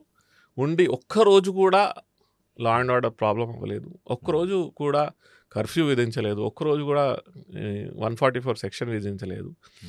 ఆదివాసీల, ఎస్సీల, ఎస్టీల, ఓబీసీల, జనరల్ అందరి భూసేకరణ చాలా పీస్ఫుల్గా చేసి వారికి రావాల్సినటువంటి రీహాబిలిటేషన్ ప్యాకేజ్ కానీ, ఉద్యోగాలు కానీ, ఇల్లు కానీ అన్నీ సమకూర్చి 3 years వర్క్ చేసినాను. సో నేనేమంటున్నానంటే, మన వ్యక్తిత్వాన్ని ఎప్పుడు మార్చుకోవద్దు, మన అవసరం సిస్టమ్కి ఉంటుంది. నేను ఫస్ట్ 6 yearsలో 7 time ట్రాన్స్ఫర్ అయినప్పుడు అలానే ఎలా ఉన్నాను, దాని తర్వాత కూడా అలానే ఉన్నా. ఆ తర్వాత మళ్ళీ ప్రభుత్వం నన్ను గ్వాలియర్ అనే పెద్ద జిల్లా కలెక్టర్గా చేసింది. అక్కడ నుంచి ఇందోర్ అనే సిటీ ఎక్కడి నుంచి అయితే నన్ను 9 సంవత్సరాల కిందట అదే ముఖ్యమంత్రి ట్రాన్స్ఫర్ చేసినాడు శివరాజ్ సింగ్ చౌహాన్. ఆయన ఒకరోజు అంటే చెప్తున్నాను, సివనీ జిల్లా కలెక్టర్ ఉన్నప్పుడు ఒకరోజు వచ్చినారు. అయితే ఆయన ఒక మహత్తరమైనటువంటి కార్యక్రమం తీసుకున్నాడు. ఏంటంటే ఆడపిల్లల పెళ్ళిళ్ళు చేసేటి కార్యక్రమం ఒకటి, ఇది మన కన్యాదాన్ యోజన అనే కార్యక్రమం స్టార్ట్ చేసినారు అనమాట. అది ఫస్ట్ నేను దాన్ని టేకప్ చేసినాను. ఒకే రోజు 936 మంది ఆడపిల్లల పెళ్ళి ఒక ప్రాంగణంలో చేయించిన నేను, ఒకటే ప్రాంగణంలో. అందరూ దానికి ముఖ్యమంత్రిని పిలిచాము, వారు వచ్చినారు. వచ్చి ఆ రోజు మొత్తం కార్యక్రమం అంతా అటెండ్ అయ్యి చాలా హ్యాపీ అయినారు, పబ్లిక్గా అప్రిషియేట్ చేసినారు. ఆ తర్వాత మాకు అక్కడ పెంచ్ నేషనల్ పార్క్ అని నేషనల్ పార్క్ ఉంటుంది, ఆ రోజు బస చేసినారు, నైట్ హాల్ట్ చేసినారు అక్కడ. అయితే కారులో నన్ను ముందు కూర్చుని పెట్టుకున్నారు, ఆయనను వాళ్ళ ఆవిడ వెనకాల సీట్లో కూర్చున్నారు. కారులో మేము 4 ఉండే డ్రైవర్తో. సో ఆయన గుర్తు చేసుకున్నాడు, నరహరి ఇది ఒక ఇష్యూ ఉండింది, నేను సీఎం అయినప్పుడు. ఆయన నవంబర్ 2005లో సీఎం అయినారు, ఫిబ్రవరి 2006లో నా ఇందోర్ నుంచి ట్రాన్స్ఫర్ అయిపోయింది. సో ఆయన నీ ట్రాన్స్ఫర్ ఎందుకు చేసినాము, అప్పుడు అందరూ వచ్చి గొడవ చేసినారు, మంత్రులు అందరూ వచ్చి ఏంటి ఇష్యూ అని అన్నాడు. అంటే సార్ మీరు చాలా అన్యాయం చేసినారు నాకు, మీరు నేనేదో మంచి చేస్తానని నేను అనుకుంటే నన్ను మీరు ట్రాన్స్ఫర్ చేసినారని చెప్పిన. అంటే ఏంటి అసలు ఇష్యూ ఏంటి, నాకు అప్పుడప్పుడే నేను సీఎం అయినాను కదా, తెలియదు అని అన్నాడు. అంటే సార్ నేనేమో ఈ సోషల్ సెక్యూరిటీ పెన్షన్ స్కామ్ అని పెద్ద స్కామ్ బయట పెట్టినాను, ప్లస్ ఒక మున్సిపల్ కార్పొరేషన్లో జరుగుతున్న అవినీతిని అన్నింటినీ అరికట్టడానికి తీసుకున్న చర్యల వల్ల అందరు మంత్రులు నా అగెయిన్స్ట్ నిలబడి మీ దగ్గరికి వచ్చి ట్రాన్స్ఫర్ చేపిస్తే నేను ట్రాన్స్ఫర్ చేసినారు మీరేనని అన్నాను. అరే తప్పు జరిగింది అని అన్నాడు, దీన్ని నేను సరిదిద్దుకుంటానని అన్నాడు. అని ఏమన్నాడు నాతోని, నిన్ను ఒకరోజు ఇందోర్ కలెక్టర్ చేస్తా అన్నాడు. నేను ఇందోర్ నుంచి నేను అన్యాయంగా తీసేశాను, కానీ నేను ఇందోర్ కలెక్టర్ చేస్తానని అన్నాడు. అండ్ నేను దాని తర్వాత సింగ్రౌలి నుంచి గ్వాలియర్ నుంచి నెక్స్ట్ ఇందోర్ కలెక్టర్ చేశాడు ఆయన. అండ్ ఇదే ఇంకొక ఇన్సిడెంట్ దీనికి సందర్భించిందే చెప్తాను. 2014లో అదే టైంలో ఎన్డీఏ ప్రభుత్వం, బీజేపీ ప్రభుత్వం ఏర్పడింది కేంద్రంలో. గౌరవ వెంకయ్య నాయుడు గారు అర్బన్ అడ్మినిస్ట్రేషన్ మినిస్టర్ అయినారు, పట్టణాభివృద్ధి. సో వారు నాకు ఫోన్ చేసి, నరహరి నువ్వు నా ప్రైవేట్ సెక్రటరీగా పిఎస్గా నాకు ఢిల్లీకి రా అని అన్నాడు. నేను అప్పుడు గ్వాలియర్ కలెక్టర్ ఉండే. సార్ అంటే సార్ నేను తప్పకుండా వస్తాను సార్, మీరు ఇంత పెద్దవాళ్ళు, మీరు మీ దగ్గరికి రమ్మంటున్నారు కదా, వస్తానని అన్నాను. కానీ మా ముఖ్యమంత్రి గారితో ఒకసారి మాట్లాడతాను అని అంటే ఆయన ముఖ్యమంత్రి గారికి కాల్ చేసినాను. చేస్తే సార్ ఇట్లా వెంకయ్య నాయుడు గారు పిఎస్గా రమ్మంటున్నారు, మరి ఏం చేయాలంటే అట్లా వెళ్తావు నువ్వు నన్ను వదిలేసి, నేను ఇందోర్ కలెక్టర్ చేస్తానన్నాను కదా. అంటే సార్ మరి అంత పెద్ద ఆయన కాల్ చేస్తున్నారు అని అంటే, నేను మాట్లాడతాను, ఆయనే మాట్లాడి వెంకయ్య నాయుడు సార్ సీఎంఏ మాట్లాడి ఆయనకి సర్ది చెప్పి నన్ను ఇందోర్ కలెక్టర్గా వేసినారు. సో ఏ ఇందోర్ నుంచి అయితే నన్ను ట్రాన్స్ఫర్ చేసినారో కరెక్ట్ 9 years తర్వాత మళ్ళీ అదే ఇందోర్కి నేను కలెక్టర్గా వెళ్ళినా. సర్ప్రైజ్. సో ఇవన్నీ అంటే ఇది మనం బాగా అర్థం చేసుకోవాల్సిందంటే, మనం వింటున్నటువంటి శ్రోతలు కానీ చూస్తున్నవారు, ప్రజాప్రతినిధులు అంత దుర్మార్గులు కూడా ఏమి ఉండరు, చాలా రీజనబుల్గా ఉంటారు. And they know that value, అంటే ఒక ఆఫీసర్ వాల్యూ తెలుస్తుంది వాళ్ళకి. ఈ ఆఫీసర్ ఇలాంటి వాడు, ఇలా పనికొస్తాడు, ఇలా పనిచేస్తాడు. ఇప్పుడు ఎలా అయితే సింగరౌలిలో 1,00,000 కోట్ల ఇన్వెస్ట్మెంట్ జరుగుతూ ఉండే ఒక జిల్లాలో, చాలా పీస్ఫుల్గా దాన్ని చేయించాను నేను. దానికంటే ముందు కలెక్టర్ ఎస్పీని తీసేసినారు కదా, నేను వెళ్ళిన తర్వాత 3 ఏళ్ళు ఉన్నాను. నేను అక్కడి నుంచి మళ్ళీ నన్ను గ్వాలియర్ చేసినారు, ఆడ 3.5 ఏళ్ళు కలెక్టర్ చేసినాను, మళ్ళీ అక్కడి నుంచి ఇందోర్ చేసినాను. సో మధ్యప్రదేశ్లో, ఉమ్మడి మధ్యప్రదేశ్, ఛత్తీస్గఢ్, మధ్యప్రదేశ్ ఉన్నప్పుడు కేవలం అజిత్ జోగి ఎవరైతే చీఫ్ మినిస్టర్ చేసినారు కదా ఛత్తీస్గఢ్, ఆయన ఐఏఎస్ ఉండి ముందు ఆయన 10 సంవత్సరాలు కలెక్టర్ ఉన్నారు కంటిన్యూస్గా. దాని తర్వాత నేనే 10 సంవత్సరాలు కలెక్టర్గా ఉన్నాను మధ్యప్రదేశ్లో. సో అలాంటి రికార్డ్ అనమాట. సో ఐఏఎస్లో కూడా మనము విలువలతో కూడుకున్నటువంటి, ఐడియలిజంతో కూడుకున్నటువంటి, మన నేపథ్యంతో కూడుకున్నటువంటి, ప్రజలకి అనుగుణంగా పనిచేసేటటువంటి మనం వ్యక్తిత్వాన్ని అలాగే ఉంచుకొని మనం చేసుకున్నట్టయితే ముందు ఫటాఫట్ ట్రాన్స్ఫర్లు అయ్యాయి. ఆ తర్వాత 3 years 4 years కలెక్టర్గా కూడా ఉంచినారు. ఎందుకంటే మనం చేసే పనులు ప్రభుత్వం పథకాలు ఏవైతే ఉన్నాయో, స్కీమ్స్ ఏవైతే ఉన్నాయో వాటిని యాక్చువల్గా ఇంప్లిమెంట్ చేయడం, దాన్ని ఒక అంటే ప్రభుత్వ పథకాలన్నీ మంచి ఉద్దేశంతో ఉంటాయి, కానీ దాన్ని ఇంప్లిమెంట్ చేసే విధానంలోనే ప్రాబ్లమ్స్ ఉంటాయి. దాన్ని మనం కరెక్ట్గా ఇంప్లిమెంట్ చేయగలిగితే, సొల్యూషన్స్ తీసుకురాగలిగితే, ఇప్పుడు మనం చేసేది మళ్ళీ మిగతా అంటే ప్రభుత్వం ఒక పథకానికి రూపకల్పన చేస్తుంది కదా, ఇంప్లిమెంటేషన్లో ఎక్కడ ఇబ్బంది అవుద్ది ఇంప్లిమెంటేషన్లో స్థాయిలో? అంటే అధికారుల స్థాయిలో 2-3 సమస్యలు ఉంటాయి. ఒకటి, ఫస్ట్ ఆ స్కీమ్ని అర్థం చేసుకోవడం, దాని ఉద్దేశం ఏమిటి, దాని కరెక్ట్ బెనిఫిషరీస్ ఎవరు అని ఐడెంటిఫై చేయడంలో ఎక్కడో దగ్గర అధికారులు కొంత తప్పులు జరుగుతాయి. సెకండ్ థింగ్, అధికారులకు ఎలా ఉంటుందంటే జాబ్ చేస్తున్నాం, మన జాబ్ మనం చేసుకోవాలి, నీట్గా చేసుకొని వెళ్ళిపోవాలని ఉంటుంది, కానీ దాన్ని యాక్చువల్గా నిజంగా దాని ప్రతిఫలాలు ప్రజలకి, ఆ సెక్షన్స్ ఆఫ్ సొసైటీకి నిజంగానే అందాలి అనేటువంటి చిత్తశుద్ధి తక్కువ మందికి ఉంటుంది. థర్డ్ థింగ్, నేపథ్యం కూడా చాలా ఇంపార్టెంట్. అసలు నువ్వు ఆ కష్టాలు చూడనే లేదు, నువ్వు ఆఫీసర్ అయినావు, నీ చదువు, నీ ఇంటెలిజెన్స్ చేయబట్టి, కానీ అల్టిమేట్లీ ఇంప్లిమెంట్ చేసేయడానికి వచ్చేసరికి ఏమవుతుంది, నువ్వు అది నీకు తెలియదు కూడా. నీకు అసలు ఆ లోవర్ మిడిల్ క్లాస్ కానీ, మిడిల్ క్లాస్ ఫ్యామిలీస్ కానీ, ఒక ఆ వర్గాలు కానీ, వాళ్ళకి ఎలాంటి సమస్యలు ఉంటాయి, దాన్ని వెలగట్టడం, దాని వాల్యూ అర్థం చేసుకోవడం, దాన్ని చేసుకోలేక దాన్ని సరిగ్గా ఇంప్లిమెంట్ చేయలేక. కరెక్ట్. ఇప్పటికే మనకి చాలా చోట్ల అది కనిపిస్తుంటుంది. సిల్వర్ స్పూన్ బ్యూరోక్రాట్స్కి అని ఇలా డక్కాముక్క తిని కష్టాలను సొసైటీని చూసి వచ్చినటువంటి బ్యూరోక్రాట్స్కి ఆ పేద ప్రజలు వెళ్ళి సమస్యలు చెప్పుకునేటప్పుడు వినే విధానం, తీసుకునే నిర్ణయాల్లో ఇవన్నీ కనబడుతుంటాయి. సో ఇది అంటే పాపం వాళ్ళ తప్పు కూడా కాదు. అంటే వాళ్ళు వచ్చింది నార్మల్ ఫ్యామిలీస్ నుంచి వచ్చినారు, ఫస్ట్ జనరేషన్ కాదు, సెకండ్ చదవకుండా సొసైటీని మనం, అందుకే నేను అన్నాను నేపథ్యం. సో ఇప్పుడు నేను వచ్చిన నేపథ్యం, ఇప్పుడు ఇందాక మనం లాడ్లీ లక్ష్మి యోజన స్కీమ్కి మనం అనుకున్నాము. లాడ్లీ లక్ష్మి యోజన డిజైన్ చేసినప్పుడు మా ముఖ్యమంత్రి గారు మమ్మల్ని పిలిచి 2001 సెన్సస్లో చైల్డ్ సెక్స్ రేషియో, అంటే శిశు లింగానుపాతం ఏదైతే ఉంటుందో బాగా పడిపోయింది మధ్యప్రదేశ్లో. భ్రూణ హత్యలు, గ్వాలియర్ చంబల్ బెల్ట్లో భ్రూణ హత్యలు ఎంత అత్యధికంగా పెరిగిపోయినాయంటే అక్కడ 1000 మంది అబ్బాయిలకి కేవలం 700 మంది, 600 మంది, 800 మంది అమ్మాయిలు మిగిలిపోయారు. సో మమ్మల్ని పిలిచి ఒక పాలసీ తయారు చేయాలి, ఒక స్కీమ్ తీసుకురావాలి అని అన్నారు. అన్నప్పుడు నేను మొత్తం తమిళనాడు, రాజస్థాన్, పంజాబ్, హర్యానా ఇలాంటి రాష్ట్రాలు తిరిగినాను. మధ్యప్రదేశ్లో ఉన్నటువంటి గ్వాలియర్ చంబల్ బెల్ట్లో తిరిగాము. సో ప్లస్ నేను చూసిన సొసైటీ, అంటే నేను ఇవన్నీ ఇప్పుడు చూస్తాను, కానీ నేను నా నేపథ్యం ఏదైతే ఉందో, నేను ఈ విషయం చాలామంది చెప్తాను. మేము 5 బ్రదర్స్ ఎందుకు, ఒక చెల్లెలు ఎందుకు అనంటే, మా బాపుకి అమ్మాయి కావాలనే కోరిక ఉండింది అనమాట. కాబట్టి మేము 5 అన్నదమ్ములం. సో మనం జనరల్గా డిఫరెంట్గా చూస్తాము. ఏం చూస్తాము అని అంటే, 3 అమ్మాయిల తర్వాత ఒక అబ్బాయి, 4 అమ్మాయిల తర్వాత ఒక అబ్బాయి. ఎందుకనంటే ఒక అబ్బాయి కావాలి కాబట్టి 3 అమ్మాయిలు పుట్టారు. సో ఇది సొసైటీని మనం చిన్నప్పటి నుంచి చూసినాం.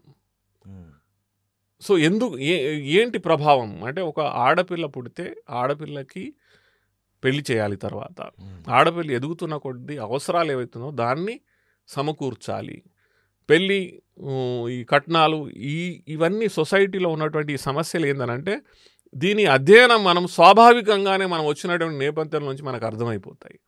సో లాడ్లీ లక్ష్మి యోజన స్కీమ్ని డిజైన్ చేసినప్పుడు కూడా దాన్ని దృష్టిలో పెట్టుకొని డిజైన్ చేసినాము. సో దాంట్లో చాలా సింపుల్గా ఏం చెప్పామంటే, ఆడపిల్ల పుట్టకానే లక్షాధికారి అని ట్యాగ్ లైన్ ఇచ్చాము. సో ఇప్పుడు దీని ప్రభావం మధ్యతరగతి, దిగువ మధ్యతరగతి పేద కుటుంబాల మీద ఏం పడుతుంది అంటే, ఫస్ట్ వాళ్ళకి ఏమవుతుందంటే, అచ్చా ఆడపిల్ల పుట్టగానే గవర్నమెంటే మనల్ని లక్షాధికారి చేస్తుంది మన ఆడపిల్లని. సో ఒక నిశ్చింత ప్లస్ ఆడపిల్ల ఎదుగుతున్న కొద్ది అవసరాలు. అంటే మేమేం చేసామంటే, 5th క్లాస్ అయిపోయిందనంటే నీకు 2000 రూపీస్, 8th క్లాస్ అయిపోయిందంటే 4000 రూపీస్, 10th క్లాస్ అయిపోయిందనంటే 6000 రూపీస్. అండ్ నువ్వు ఖచ్చితంగా ఇంటర్మీడియట్ సెకండ్ ఇయర్ అపియర్ కావాలి. సో చదువు కూడా కావాలి. సో చదువుకున్న కొద్దీ పైసలు ఇచ్చుకుంటూ వెళ్తున్నాము. సో దాని ఇన్సెంటివ్. 18 ఇయర్ ఇప్పుడు ఇంటర్మీడియట్ సెకండ్ ఇయర్ రాగానే మనం ఏజ్ చూసుకున్నట్టయితే 18 ఇయర్స్ అమ్మాయి వచ్చేస్తుంది. 18 years is the minimum eligible age for marriage. అంటే 18 సంవత్సరాల వరకు పెళ్లి చేయొద్దు. సో ఆ కండిషన్ ఆటోమేటిక్గా సాటిస్ఫై అవుతుంది. ఓకే. ప్లస్ ముఖ్యంగా మానసికంగా ఆడపిల్లల తల్లిదండ్రులు ఆడపిల్ల పుట్టగానే లక్షాధికారి. సో 18 ఇయర్స్ రాగానే సుమారు 1,50,000 ఎంతో అమౌంట్ వస్తుంది ఇంట్రెస్ట్ కూడుకొని. అది ఆడపిల్ల పేరు మీదనే ఉంటుంది. సో ఇవన్నీ మనం సమాజాన్ని ఏదైతే చూసినామో దానిలోంచి డిజైన్ చేసినటువంటి స్కీమ్ ఇది. ఇన్స్టెంట్గా సక్సెస్ఫుల్ అయిపోయింది. ఇన్స్టెంట్గా అది మనం 1 ఏప్రిల్ 2007లో ఈ స్కీమ్ ప్రవేశపెట్టగానే ఇమీడియట్గా మనము చూసుకున్నట్టయితే మనది ఇండియన్ ఫ్యామిలీ హెల్త్ సర్వే అని వస్తుంది, IFHS అని సర్వే వస్తుంది. మన లేటెస్ట్ వచ్చిన సర్వేలో ఏ గ్వాలియర్ చంబల్ బెల్ట్లో అయితే 700-800 శిశులింగానుపాతం పడిపోయిందో ఈరోజు అది 950-960కి చేరుకుంది. అంటే 1000 మగపిల్లలకి 950-960 ఆడపిల్లలు ఉన్నారు. ఏదైతే 700-800 పడిపోయిందో. సో ఒక స్కీమ్ ఏదైతే మనము సమాజాన్ని అర్థం చేసుకొని, అంటే సామాజిక సమస్యకి ఒక అడ్మినిస్ట్రేటివ్ సొల్యూషన్. బహుశా మీరు ఈ తెలుగు రాష్ట్రాల కేడర్లు ఎక్కడ ఉండుంటే మధ్యప్రదేశ్లో పరిస్థితులు వేరే విధంగా ఉండుండేవన్నమాట. అక్కడ స్త్రీలకు ఇలాంటి మహిళలకు ఆడబిడ్డలకు ఇలాంటి మేలు జరగాలని ఎక్కడో రాసుంది. సో మీరు అక్కడ ఆ కేడర్లో ఇది అంటే ఆల్ ఇండియా సర్వీసెస్ కదా, మన అదృష్టం, మన తలరాత అనమాట. మనకి ఎక్కడ సర్వీస్ ఇస్తే అక్కడికి వెళ్ళిపోవాలి. కానీ ఒక స్కీమ్ ఏదైతే ఉందో ఇప్పుడు చెప్పింది లాడీ లక్ష్మి. ఒకవేళ మీరు మధ్యప్రదేశ్ కేడర్ కాకపోయి ఉన్నట్టయితే బహుశా ఇలాంటి నిర్ణయాన్ని అప్పుడు తీసుకుని ఉండేవారు కాదు. పరిస్థితులు వేరే విధంగా ఉండుండేవేమో. బట్ మనకి అదృష్టం కలిగింది. నేనైతే ఇది అదృష్టంగానే భావిస్తాను. మనం ఏంటంటే ఒక హిందీ బెల్ట్, ఉత్తర భారతదేశంలో ఉన్న హిందీ బెల్ట్ స్టేట్స్లోకి వెళ్ళి మనకున్న అనుభవాన్ని, మనకున్న నేపథ్యాన్ని, మనం చూసిన సమాజాన్ని మనం అక్కడ అప్లై చేసి ఒక స్కీమ్ని తయారు చేసుకోగలిగినాం. ఎందుకంటే అది కేవలం ఆడబిడ్డలకు రక్షణగానే, సామాజిక రక్షణ కల్పించడం మాత్రమే కాదు, కొన్ని రాష్ట్రాలకు, రాజకీయ పార్టీలకు గెలుపు మంత్రంగా మారిపోయింది. అది బై ప్రోడక్ట్. అది ఖచ్చితంగా బై ప్రోడక్ట్. 15 రాష్ట్రాలు కాపీ కొట్టాయి ఈ స్కీమ్ని, ఇంక్లూడింగ్ ఉమ్మడి ఆంధ్రప్రదేశ్లో అప్పటి కిరణ్ కుమార్ రెడ్డి గవర్నమెంట్ ఉన్నప్పుడు బంగారు తల్లి అనే స్కీమ్ పేరుతోని దీన్ని ఇంప్లిమెంట్ చేయడం జరిగింది. కేవలం మధ్యప్రదేశ్లోనే 50 లక్షల ఆడపిల్లల జన్మకి కారణమైనటువంటి స్కీమ్ లాడ్లీ లక్ష్మి యోజన. సుమారు 8.5 కోట్లు ఉన్నటువంటి మధ్యప్రదేశ్ రాష్ట్రంలో 50 లక్షల ఆడపిల్లలు ఈ స్కీమ్ బెనిఫిషరీస్. ఈ స్కీమ్ కారణంగా పుట్టినారని మనం చెప్పుకోవచ్చు. అంతటి దీని తర్వాత వచ్చిందే ఇప్పుడు లాడ్లీ బెహనా యోజన అని కూడా కొత్తగా వచ్చింది. ఏదైతే 1000 రూపాయలు, 2000 రూపాయల వరకు మహిళల అకౌంట్లో అమౌంట్ వేయడం. ఇది కూడా ఒక ఆ స్కీమ్ లాడ్లీ లక్ష్మి యోజన నుంచి వచ్చినటువంటి అంటే మనం దాని ద్వారా ఇన్స్పైర్ అన్నటువంటి స్కీమ్ అని మనం అనుకోవచ్చు. అంటే నిజానికి ఇది మహిళలకు ఆర్థిక వెసులుబాటు కాదు, మహిళల పుట్టుక భ్రూణ హత్యలు చేసి మహిళలను కడుపులోనే చంపేస్తున్నటువంటి దుర్మార్గాన్ని ఒక్క పథకంతో మీరు మార్చేసాం. ఎస్. సో మనం దీన్ని అర్థం చేసుకోవాల్సి అంటే అందుకే సమాజం చాలా ఇంపార్టెంట్. సమాజంలో మనం ఏ IAS ఆఫీసర్ అయినా కూడా కానీ తన నేపథ్యం, తను చూసినటువంటి జీవితం, అంటే ఆఫీసర్స్, ఈవెన్ ఆఫీసర్లే కాకుండా ఏ రంగాలలో ఉన్న వాళ్ళైనా కూడా కానీ మీరు ఏదైతే పుట్టి పెరిగిన మీ నేపథ్యం ఏదైతే ఉంటుందో అదేవిధంగా మీరు చూసినటువంటి సామాజిక వ్యవస్థ నుంచి చాలా మీరు యాక్చువల్గా మీ జాబ్స్లో, మీ కెరీర్స్లో యూస్ చేసుకోవచ్చు. అది చాలా ఇంపార్టెంట్, చాలా చాలా అంటే ఉపయోగకరమైనటువంటిది మనం అర్థం చేసుకోవాలి. అండ్ మాలాంటి ఆఫీసర్లకి మాత్రం ఖచ్చితంగా చాలా ఉపయోగకరంగా ఉంటుంది, చాలా బెనిఫిట్స్ ఉంటాయి. దాన్ని మనము ఎలా పాజిటివ్గా యూస్ చేసుకోవాలో అది మన మీద డిపెండ్ అయి ఉంటుంది. మళ్ళీ మీరు ఇండోర్కి వెళ్ళినప్పుడు ఏమైంది అసలు పరిస్థితి ఏంటప్పుడు? ఇండోర్కి వెళ్ళిన తర్వాత నేను గ్వాలియర్ కలెక్టర్గా ఉన్నప్పుడు అప్పుడప్పుడు ఈ ఫేస్బుక్ ఇవన్నీ బాగా పాపులర్ అయ్యాయి. సో నేను ఒక ఫేస్బుక్ పేజ్ తయారు చేశాను ఉమ్, గ్వాలియర్ కలెక్టర్గా తయారు చేసి ఎవరైనా అడగని మీ సమస్యలు చెప్పుకోవచ్చు. నేను దాన్ని మీరు ఫేస్బుక్లో మాకు మెసేజ్ పెడితే చాలు, ఉమ్, నేను దాన్ని పరిష్కరిస్తానని పెట్టాను. ఉమ్, సో చాలా పాపులర్ అయ్యాను. అప్పుడు నేను ఫేస్బుక్ కలెక్టర్గా చాలా ఆర్టికల్స్ వచ్చాయి నా మీద. ఉమ్. ఫేస్బుక్ కలెక్టర్ మీరు అనేసి. నాకు చెప్తుంటే కొన్ని సినిమా స్టోరీస్ కనబడుతున్నాయి. బహుశా మీ గురించి కథాంశంగా పెట్టుకుని ఉండి ఉంటారు. చాలా ఆ, సినిమా స్టోరీసే కనబడుతున్నాయి. బట్ మీ వృత్తి జీవితంలో మీ సర్వీస్లో నిజంగా చేసి చూపించారు దాన్ని. సో ఫేస్బుక్ కలెక్టర్గా చాలా ఫేమస్ అయ్యాను, ఎందుకంటే నేను యాక్చువల్గా వాటిని సాల్వ్ చేసేవాడిని. సాల్వ్ చేసి మళ్ళీ వాళ్ళకి పంపించేవాడిని. ఉమ్, సో నా ఫేస్బుక్ పేజ్ మీద 60,000 ఫాలోవర్స్ ఉండేవాళ్ళు గ్వాలియర్ కలెక్టర్గా ఉన్నప్పుడు. సో నేను మే 2015లో ఇందోర్ కలెక్టర్గా వెళ్ళినాను. ఉమ్, సో మళ్ళీ 9 years బ్యాక్ ఒక స్టోరీ జరిగింది కదా, అది గుర్తు చేసుకుందాం. ఉమ్, సో నేను వెళ్ళాను. ఎవరైతే నన్ను ట్రాన్స్ఫర్ చేయించినారో 9 ఏళ్ల కిందట, ఉమ్, ఆయన ఇంకా మంత్రిగా ఉన్నారు. ఉమ్, అప్పుడు మంత్రియే, ఇప్పుడు మంత్రియే. ఉమ్, సో నేను కలెక్టర్ కదా, నేను ఒక ఆఫీసర్ని కదా. సో నేను ఆయన అక్కడ లోకల్ ఎమ్మెల్యే, అతను ఉమ్, మినిస్టర్, చాలా పాపులర్, ఇప్పటికీ పాపులర్ పర్సనాలిటీ. ఉమ్, సో నేను అందరూ ఎమ్మెల్యేలకు కాల్ చేశాను, ఆయన కూడా కాల్ చేసినాను. కాల్ చేసి, సార్ నేను ఇట్లా కలెక్టర్గా వచ్చినాను, మీ ప్రయారిటీస్ ఎప్పుడైనా మీరు టైం ఇస్తే కలుస్తాను, మీ ప్రయారిటీస్ మీకున్నటువంటి ఇంపార్టెంట్ వర్క్స్ ఏమైతే ఉంటే చెప్పండి, ఉమ్, నేను వాటిని అడ్మినిస్ట్రేటివ్గా ఏమేమి చేయాలో నేను వీలైనంత వరకు చేస్తాను అని నేను కాల్ చేసినాను. ఉమ్, సో కాల్ చేస్తే ఆయన నాకేమన్నాడంటే, నువ్వు కలెక్టర్గా పనిచేయడానికి వచ్చినావు, కలెక్టర్ పని చెయ్యి అని అన్నట్టుగా వ్యంగ్యంగా నాతో మాట్లాడినాడు.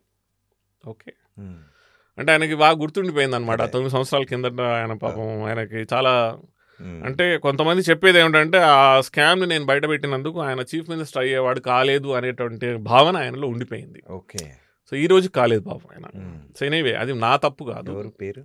అది పేరు ఇప్పుడు మనం ఓకే. వదిలేయండి. సో ఆయనకి అప్పటికి ఇంకా ఆ రోజు నాకు నేను కాల్ చేసిన, నేనేమో చాలా నార్మల్గా కాల్ చేసినాను. చేసి, సార్ నేను ఇట్లా కలెక్టర్గా జాయిన్ అయినాను, మీ ప్రయారిటీస్ ఇవన్నీ ఉంటే మనం కలుద్దాం, కలిసినప్పుడు మాట్లాడుకుందాం.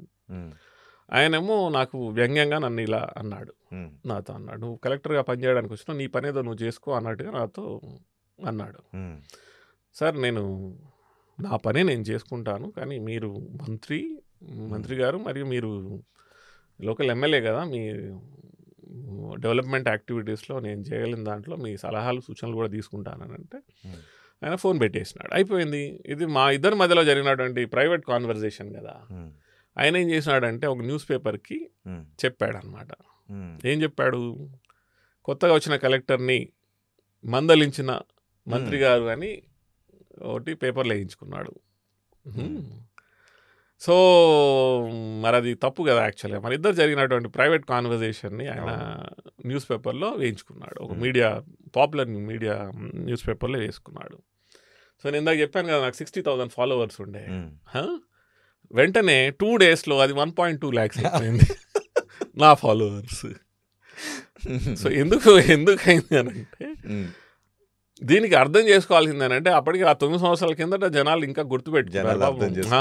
సో పాపం ఆయన్ని అన్యాయంగా పంపించినారు. ఇప్పుడు ఆయన కలెక్టర్ వచ్చి ఆయన ఏదో మంత్రి గారికి రొటీన్గా ఫోన్ చేస్తే ఆయన్నే మందలించినారనేసి చెప్పడము, మళ్ళీ దాన్ని న్యూస్ పేపర్లో వేయించుకోవడం. సో నా పాపులారిటీని అనవసరంగా పెంచేసినారు. జనాలు బాగా గుర్తుపెట్టుకున్నారు, ఆయన బాగా గుర్తుపెట్టుకున్నారు. సో అది 1.2 lakhs అయింది. ఈరోజు మాత్రం 2.5 lakhs ఉంది నా ఫాలోవర్స్ ఫేస్బుక్లో. సో నేను చెప్పేది ఏంటంటే, మన పని మనం చేసుకుంటూ పోవాలి. సో కలెక్టర్ అయిన తర్వాత then we started this Swachh Bharat mission వచ్చింది అప్పటికి. సో నేను కమ్యూనికేషన్ బాగా చేస్తాను పబ్లిక్తోని, పబ్లిక్ కమ్యూనికేషన్ బాగుంటుంది, ప్రజాప్రతినిధులతో కూడా బాగా ఇంటరాక్ట్ చేస్తాను. సో మా దగ్గర ఒక జిల్లా పరిషత్ చైర్పర్సన్ ఉండే ఒక లేడీ. సో వారిని పిలిచి మా సిఓ జిల్లా పరిషత్ అతన్ని అడిషనల్ కలెక్టర్ని పిలిచి కూర్చునబెట్టి, మోదీ గారు స్వచ్ఛ భారత్ మిషన్ తీసుకొచ్చినారు, ప్లస్ జిల్లాలకి ర్యాంకింగ్ చేస్తున్నారు, మన జిల్లాని, మనం ఇందోర్ గ్రామీణ జిల్లాని మనం ఈ స్వచ్ఛ భారత్ మిషన్లో మనం టాప్లోకి తీసుకెళ్ళాలి అనేసి వారిని కూర్చునబెట్టి, ప్లస్ ఆ తర్వాత మిగతా అందరు ప్రజాప్రతినిధులు కూర్చునబెట్టి తర్వాత మీటింగ్స్ చేసుకొని ఒక కార్యాచరణ వేసుకున్నాం. అండ్ వితిన్ 6 monthsలో గ్రామీణ ఇందోర్ డిస్ట్రిక్ట్, సిటీ కాకుండా గ్రామీణ ప్రాంతం ఉంటుంది కదా, జిల్లా పరిషత్ ఏరియాని మేము వితిన్ 6 monthsలో 100% ఓపెన్ డెఫికేషన్ ఫ్రీ జిల్లాగా చేశాము. చేస్తే మేము కంట్రీలోనే మేము 2nd డిస్ట్రిక్ట్ అయ్యాము. ఆ తర్వాత మళ్ళీ సిటీని కూడా టేకప్ చేసుకొని సిటీలో అప్పటికి పబ్లిక్లో నా జనాలకు తెలుసు కదా, నా పేరు తెలుసు, నా వర్క్ తెలుసు. సివిల్ సొసైటీ వాళ్ళతో కూర్చొని, కార్పొరేటర్స్తో కూర్చొని, మీడియాతో కూర్చొని, ఇట్లా వివిధ వర్గాలందరితో కూర్చొని అప్పటికి ర్యాంకింగ్ వచ్చింది. 2016లో ఇందోర్ 25th సిటీగా ఉండే, క్లీనెస్ట్ సిటీ 25th. దాన్ని మేము 1 yearలో మేము ఈ ప్లాన్ అంతా వేసుకొని నంబర్ 1 సిటీగా చేసుకోవాలని క్యాంపెయిన్ స్టార్ట్ చేశాము. చేసి వితిన్ 1 yearలో ఒక సమిష్టితో కూడుకున్నటువంటి ప్రయత్నంలో 2017 స్వచ్ఛ సర్వేక్షణలో క్లీనెస్ట్ సిటీ ఇన్ ద కంట్రీగా తయారైంది. ఇప్పటికీ 7 times ఇప్పటికీ ఇందోర్ని ఎవరు బీట్ చేయలేదు. అండ్ చాలా ఇంట్రెస్టింగ్ పాయింట్ ఇంకోటి చెప్పేది ఏంటంటే, ఆ జిల్లా పరిషత్ చైర్పర్సన్ ఎవరైతే అప్పుడు పనిచేసిందో, మేము పొద్దున మార్నింగ్ 4 o'clock అందరం కలిసి ఊళ్ళలోకి వెళ్ళేవాళ్ళం. అంటే ఇప్పుడు డెఫికేషన్ అంటే ఇప్పుడు మల విసర్జన చేసే టైం ఏదైతే ఉంటుందో అది పొద్దున చేస్తారు. సో మేము ఎర్లీ మార్నింగ్ 4 o'clock మీడియా మిగతా అందరితో ఆఫీసర్లతో కలిసి టీమ్స్ లాగా ఫామ్ చేసి వివిధ గ్రామాల్లోకి వెళ్ళి అక్కడికే వెళ్ళి ప్రజలని ఇది తప్పు, ఈ బహిరంగ మల విసర్జన తప్పు, ఇంట్లోనే మీరు లెట్రిన్స్ కట్టుకొని అదే ఉపయోగించుకోవాలని ఆ క్యాంపెయిన్ బాగా చేశాం. ఆవిడ ఇప్పుడు రాజ్యసభ మెంబర్ అయింది. కేవలం ఆ క్యాంపెయిన్లో ఆవిడ సక్సెస్ఫుల్ అయినందుకు ఈరోజు ఆవిడ రాజ్యసభ మెంబర్ అయింది. సో ఆ విధంగా కమ్యూనికేషన్ యాక్టివిటీ స్కిల్స్ని మనం ఉపయోగించుకున్నాం. ప్రజాప్రతినిధులను మనం నమ్మాలి. అంటే మనకు మంచి వాళ్ళు ఉంటారు, కొంతమంది అలాంటి మిగతా వాళ్ళు కూడా ఉంటారు. కానీ అల్టిమేట్గా మనం మిమ్మల్ని చూసిన తర్వాత మనం బ్యూరోక్రాట్స్ ఫాలో కావాలి అని కొంతమంది రాజకీయ నాయకులు కూడా అనుకుంటారు. తప్పులేదు. అంటే ఇప్పుడు ఈవెన్ మోదీ గారు కూడా చాలా పబ్లిక్గా చెప్తుంటారు. వారు గుజరాత్ చీఫ్ మినిస్టర్ అయ్యేంత వరకు వారు ఏ పోస్ట్లో లేరు. ఎమ్మెల్యే కాదు, ఎంపీ కాదు, ఈవెన్ జిల్లా పరిషత్ మెంబర్ కాదు, సర్పంచ్ కూడా లేకుండే. వారు ఏ రోజైతే చీఫ్ మినిస్టర్ అయినారో వారు ఏమంటారంటే, నాకు నేర్పించింది ఐఏఎస్ ఆఫీసర్లు నేర్పించినారు ఎట్లా గవర్నెన్స్ చేయాలి, గవర్నమెంట్ని ఏ విధంగా నడపాలి అనేసి. సో వారికి ఐఏఎస్ ఆఫీసర్లు అంటే చాలా నమ్మకం. సో నేనేమంటున్నా అంటే, మీరు ప్రజాప్రతినిధులు కూడా ఎవరైతే మీకు కరెక్ట్ సలహాలు ఇచ్చే మంచి సలహాలు ఇచ్చే సంక్షేమం కోరుకునేటువంటి ఆఫీసర్లు ఉంటే వారిని ఖచ్చితంగా మీ సలహాదారులకు పెట్టుకోండి. వారి ద్వారా మంచి ఆలోచన, మంచి సజెషన్స్, సూచనలు తీసుకొని పనిచేయండి. మీకే అవసరం. ఇండోర్ మంత్రిలాగా ఆలోచిస్తే అది విఘ్నతకు వదిలేద్దాం మనం. కానీ మిగతా వాళ్ళని చెప్తున్నాను, ఇవి రాజ్యసభ మెంబర్. ఇప్పటికీ నాకు కలిసినప్పుడల్లా, సార్ మీరు చేయబట్టి నేను రాజ్యసభ మెంబర్ అయ్యాను అని అంటుంది. ఇప్పటికీ రాజ్యసభ మెంబర్ అయిన తర్వాత కూడా వచ్చి కలిసింది నన్ను. సార్ మీతో కలిసి పనిచేయడం వల్ల నేను ఇవాళ రాజ్యసభ మెంబర్ని అయ్యాను అనేసి ఇప్పటికీ చెప్పుకుంటారు. సో మనం ఈ ఇందోర్ సిటీ క్యాంపెయిన్ కూడా మనం ప్రజల్ని ఇన్వాల్వ్ చేయాలి. మేము 1 year క్యాంపెయిన్ రన్ చేసాం. చేసిన తర్వాత దాన్ని ప్రజల క్యాంపెయిన్లా కన్వర్ట్ చేయగలిగాం. అంటే అది కేవలం అధికారుల క్యాంపెయిన్ లాగా ఉండకూడదు. ఇప్పుడు అధికారులు, ప్రజాప్రతినిధులు ఎవరైతే ఉన్నారో, ఇది నేను చేస్తాను, నేనే చేసుకుంటూ పోతాను, నా చేతిలోనే ఉండాలి ఇదంతా వ్యవస్థ అని అనుకుంటే మీ క్యాంపెయిన్ ఫెయిల్ అవుతుంది. దాన్ని మనం ప్రజల క్యాంపెయిన్లో కన్వర్ట్ చేసే విధంగా తయారు చేసుకోవాలి. ఇందోర్లో జరిగింది అదే. ప్రజలు ఓన్ చేసుకోగలిగినారు, ఇది మా కోసం. సో మేము డెమాన్స్ట్రేట్ చేయగలిగినాము. సో ఇప్పుడు ఫర్ ఎగ్జాంపుల్ 1 year ఆ టైం పీరియడ్లో ఇప్పుడు మనకి ప్రతి జిల్లాలో ఇండియన్ మెడికల్ అసోసియేషన్ ఉంటుంది, స్టేట్ లెవెల్లో కూడా ఉంటుంది. ఇందోర్ మెడికల్ అసోసియేషన్ వాళ్ళు ఒక సర్వే చేసి ఏం చెప్పినారంటే, ఆ ఇందోర్ క్లీన్ సిటీ అవ్వడం వల్ల 40% అవుట్ పేషెంట్లు తగ్గిపోయినారు. 40% తగ్గిపోయినారు. అంటే మీ దగ్గర ఉన్నటువంటి చెత్త చెదారం, ఆ క్లెన్లీనెస్ లేకపోవడం వల్ల ఏదైతే బ్యాక్టీరియా, వైరస్, నానా రకాల జ్వరాలు ఇవన్నీ వస్తాయో అవన్నీ అవుట్ పేషెంట్లోనే 40% తగ్గిపోయాయంట. అసలు దీన్ని తీసుకెళ్ళి ఎక్కడో పాఠ్యాంశంలో పెట్టాలేమో. ఇప్పుడు పెట్టినారు కూడా, పెట్టారు. Yes now it is part of మధ్యప్రదేశ్లోనే కాకుండా ఎన్సీఆర్టీలో కూడా ఇంక్లూడ్ చేసినారు సిబిఎస్ఈ సిలబస్లో. సో అది డెమాన్స్ట్రేట్ చూపించినాం. అప్పుడు ప్రజలు ఏమనుకున్నారు, అరే ఇది మన కోసం కదా, వీళ్ళు చేసేది ప్రజాప్రతినిధులు లేకపోతే ఆఫీసర్లు కార్పొరేటర్లు చేసేది మన కోసం చేస్తున్నారు అనేసి దాన్ని వాళ్ళు ఓన్ చేసుకున్నారు. 40% రోగాలు తగ్గిపోవడం అంటే మామూలు విషయం. అంటే 40% మీరు సగటు మనిషి ఖర్చులు ఏదైతే ఖర్చు మీకు వైద్య కోసం ఖర్చు పెడుతున్నారో అది తగ్గిపోయినాయి. అంటే మీరు 100 రూపీస్ ఖర్చు పెడుతున్నారంటే ఇప్పుడు 40 రూపీస్ తగ్గిపోయినాయి. సో అది డెమాన్స్ట్రేట్ చేసి చూపించగలిగినాం. అప్పుడు జనాలు ఓన్ చేసుకున్నారు. అంటే ఈరోజు ఇందోర్ సిటీలో సుమారు 50 నుంచి 60 దేశాల నుంచి ఆఫీసర్లు ప్రజాప్రతినిధులు వచ్చి ఇందోర్ క్లీనెస్ట్ సిటీ ఎలా అయిందని చూడడానికి వచ్చినారు.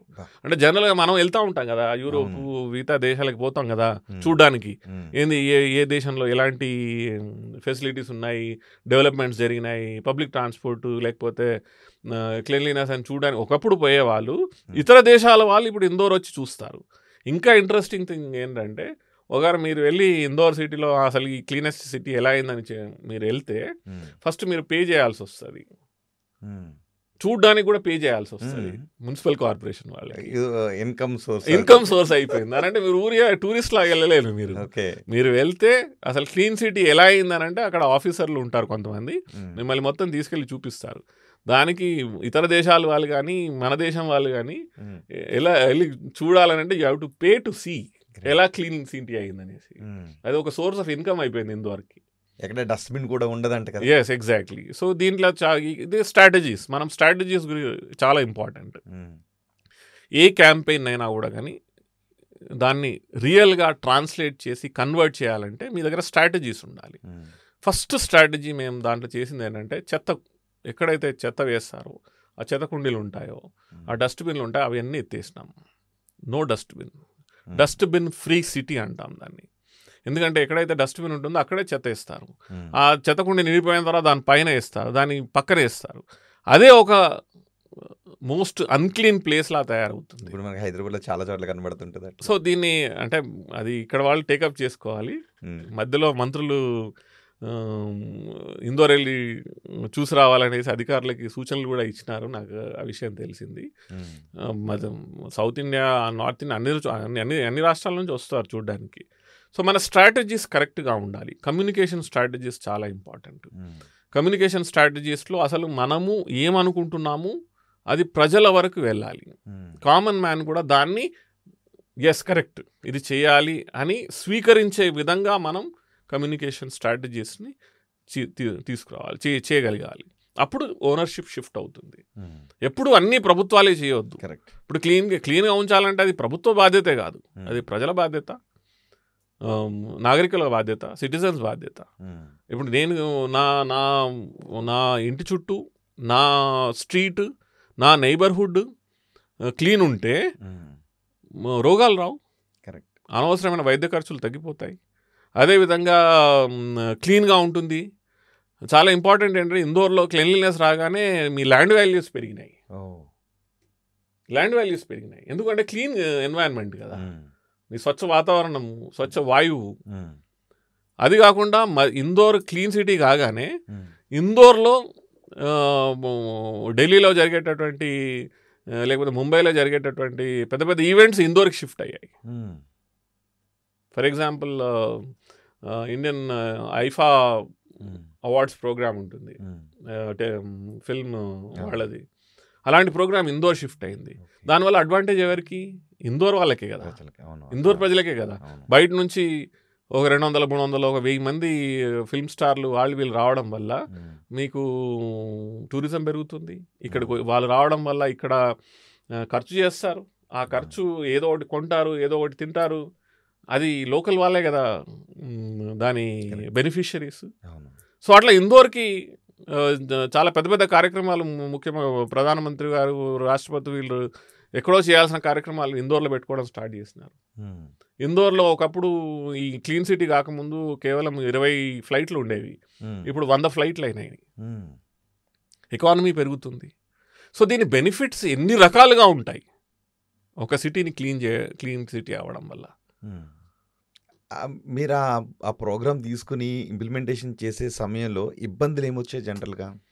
ఇబ్బందులు స్టార్టింగ్లో ప్రతి ఒక్కరికి ఎలా ఉంటుందని అంటే, ఇది ముందు కూడా చూసినాం మేము, ముందు కూడా క్లీన్ సిటీ చేయాలని క్యాంపెయిన్లు నడిపినారు, ఇలాంటి ప్రోగ్రామ్స్ టేకప్ చేసినారు, కానీ అవన్నీ మధ్యలోనే ఆవిరైపోతాయి, ఇది కూడా అలాగే అయిపోతుంది అన్నట్టుగా కొంతమంది బిహేవ్ చేసినారు. కానీ అక్కడ ఉన్నది నరహరి అని వాళ్ళకి తెలియదు. సో అక్కడ మన కమ్యూనికేషన్ స్ట్రాటజీస్ పనికి వస్తాయి.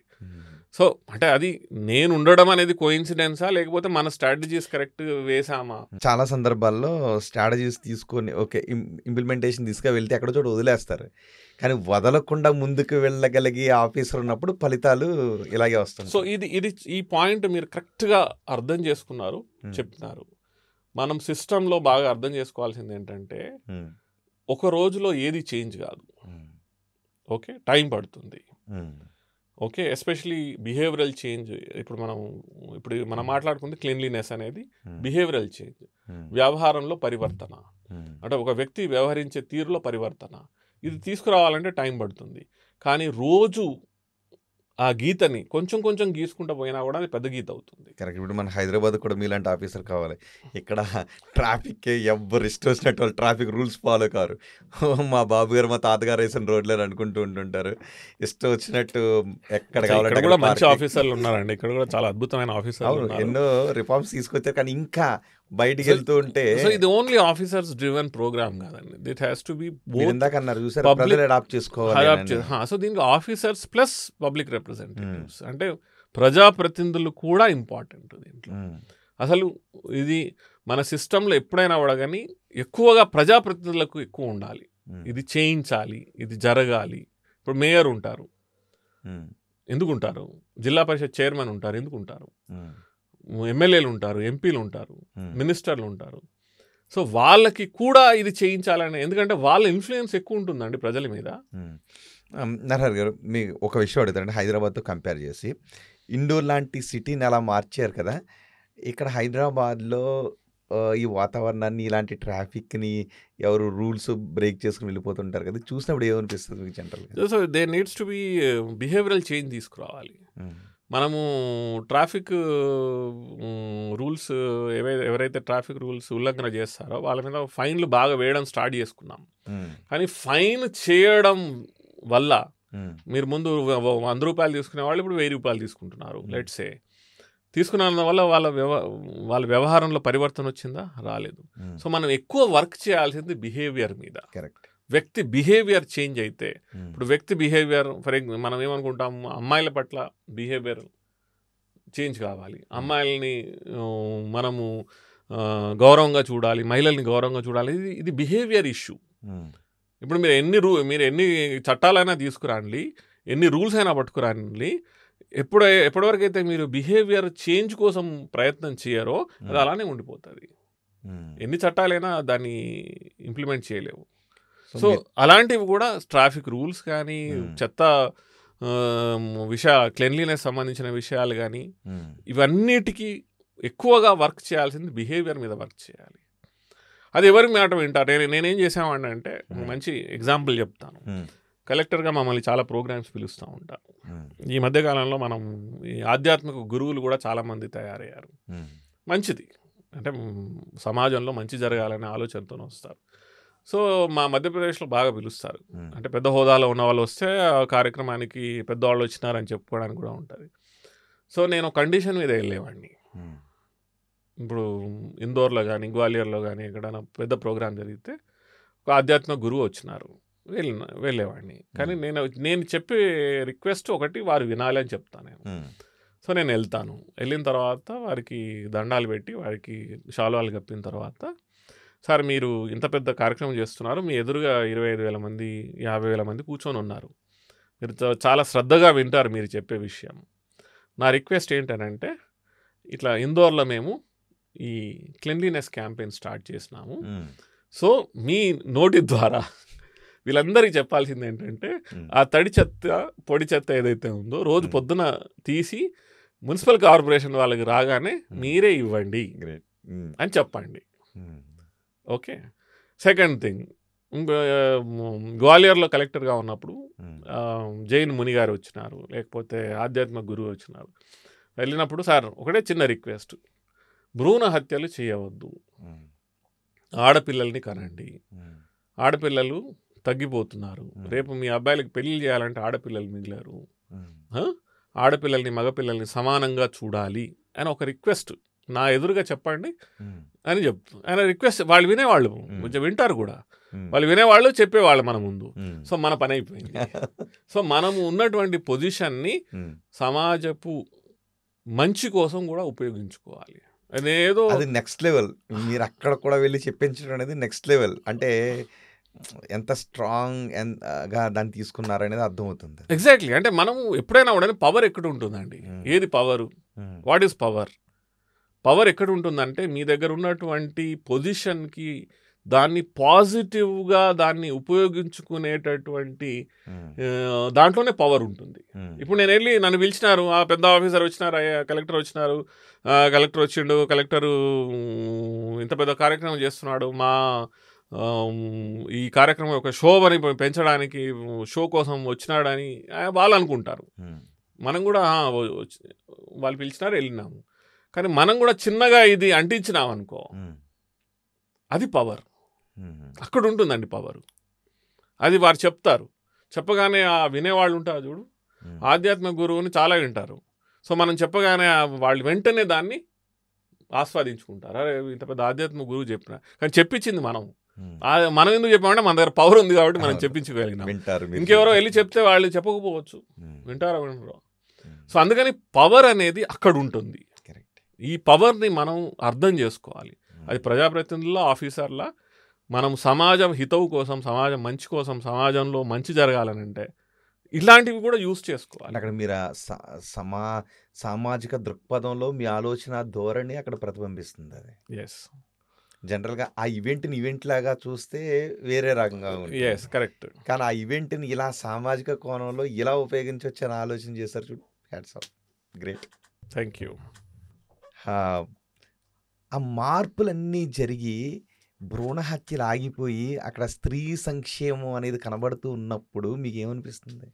చాలా హ్యాపీగా ఉంటుందండి. బేసికలీ మనం వచ్చిన పర్పస్ ఏంటి సర్వీస్లోకి?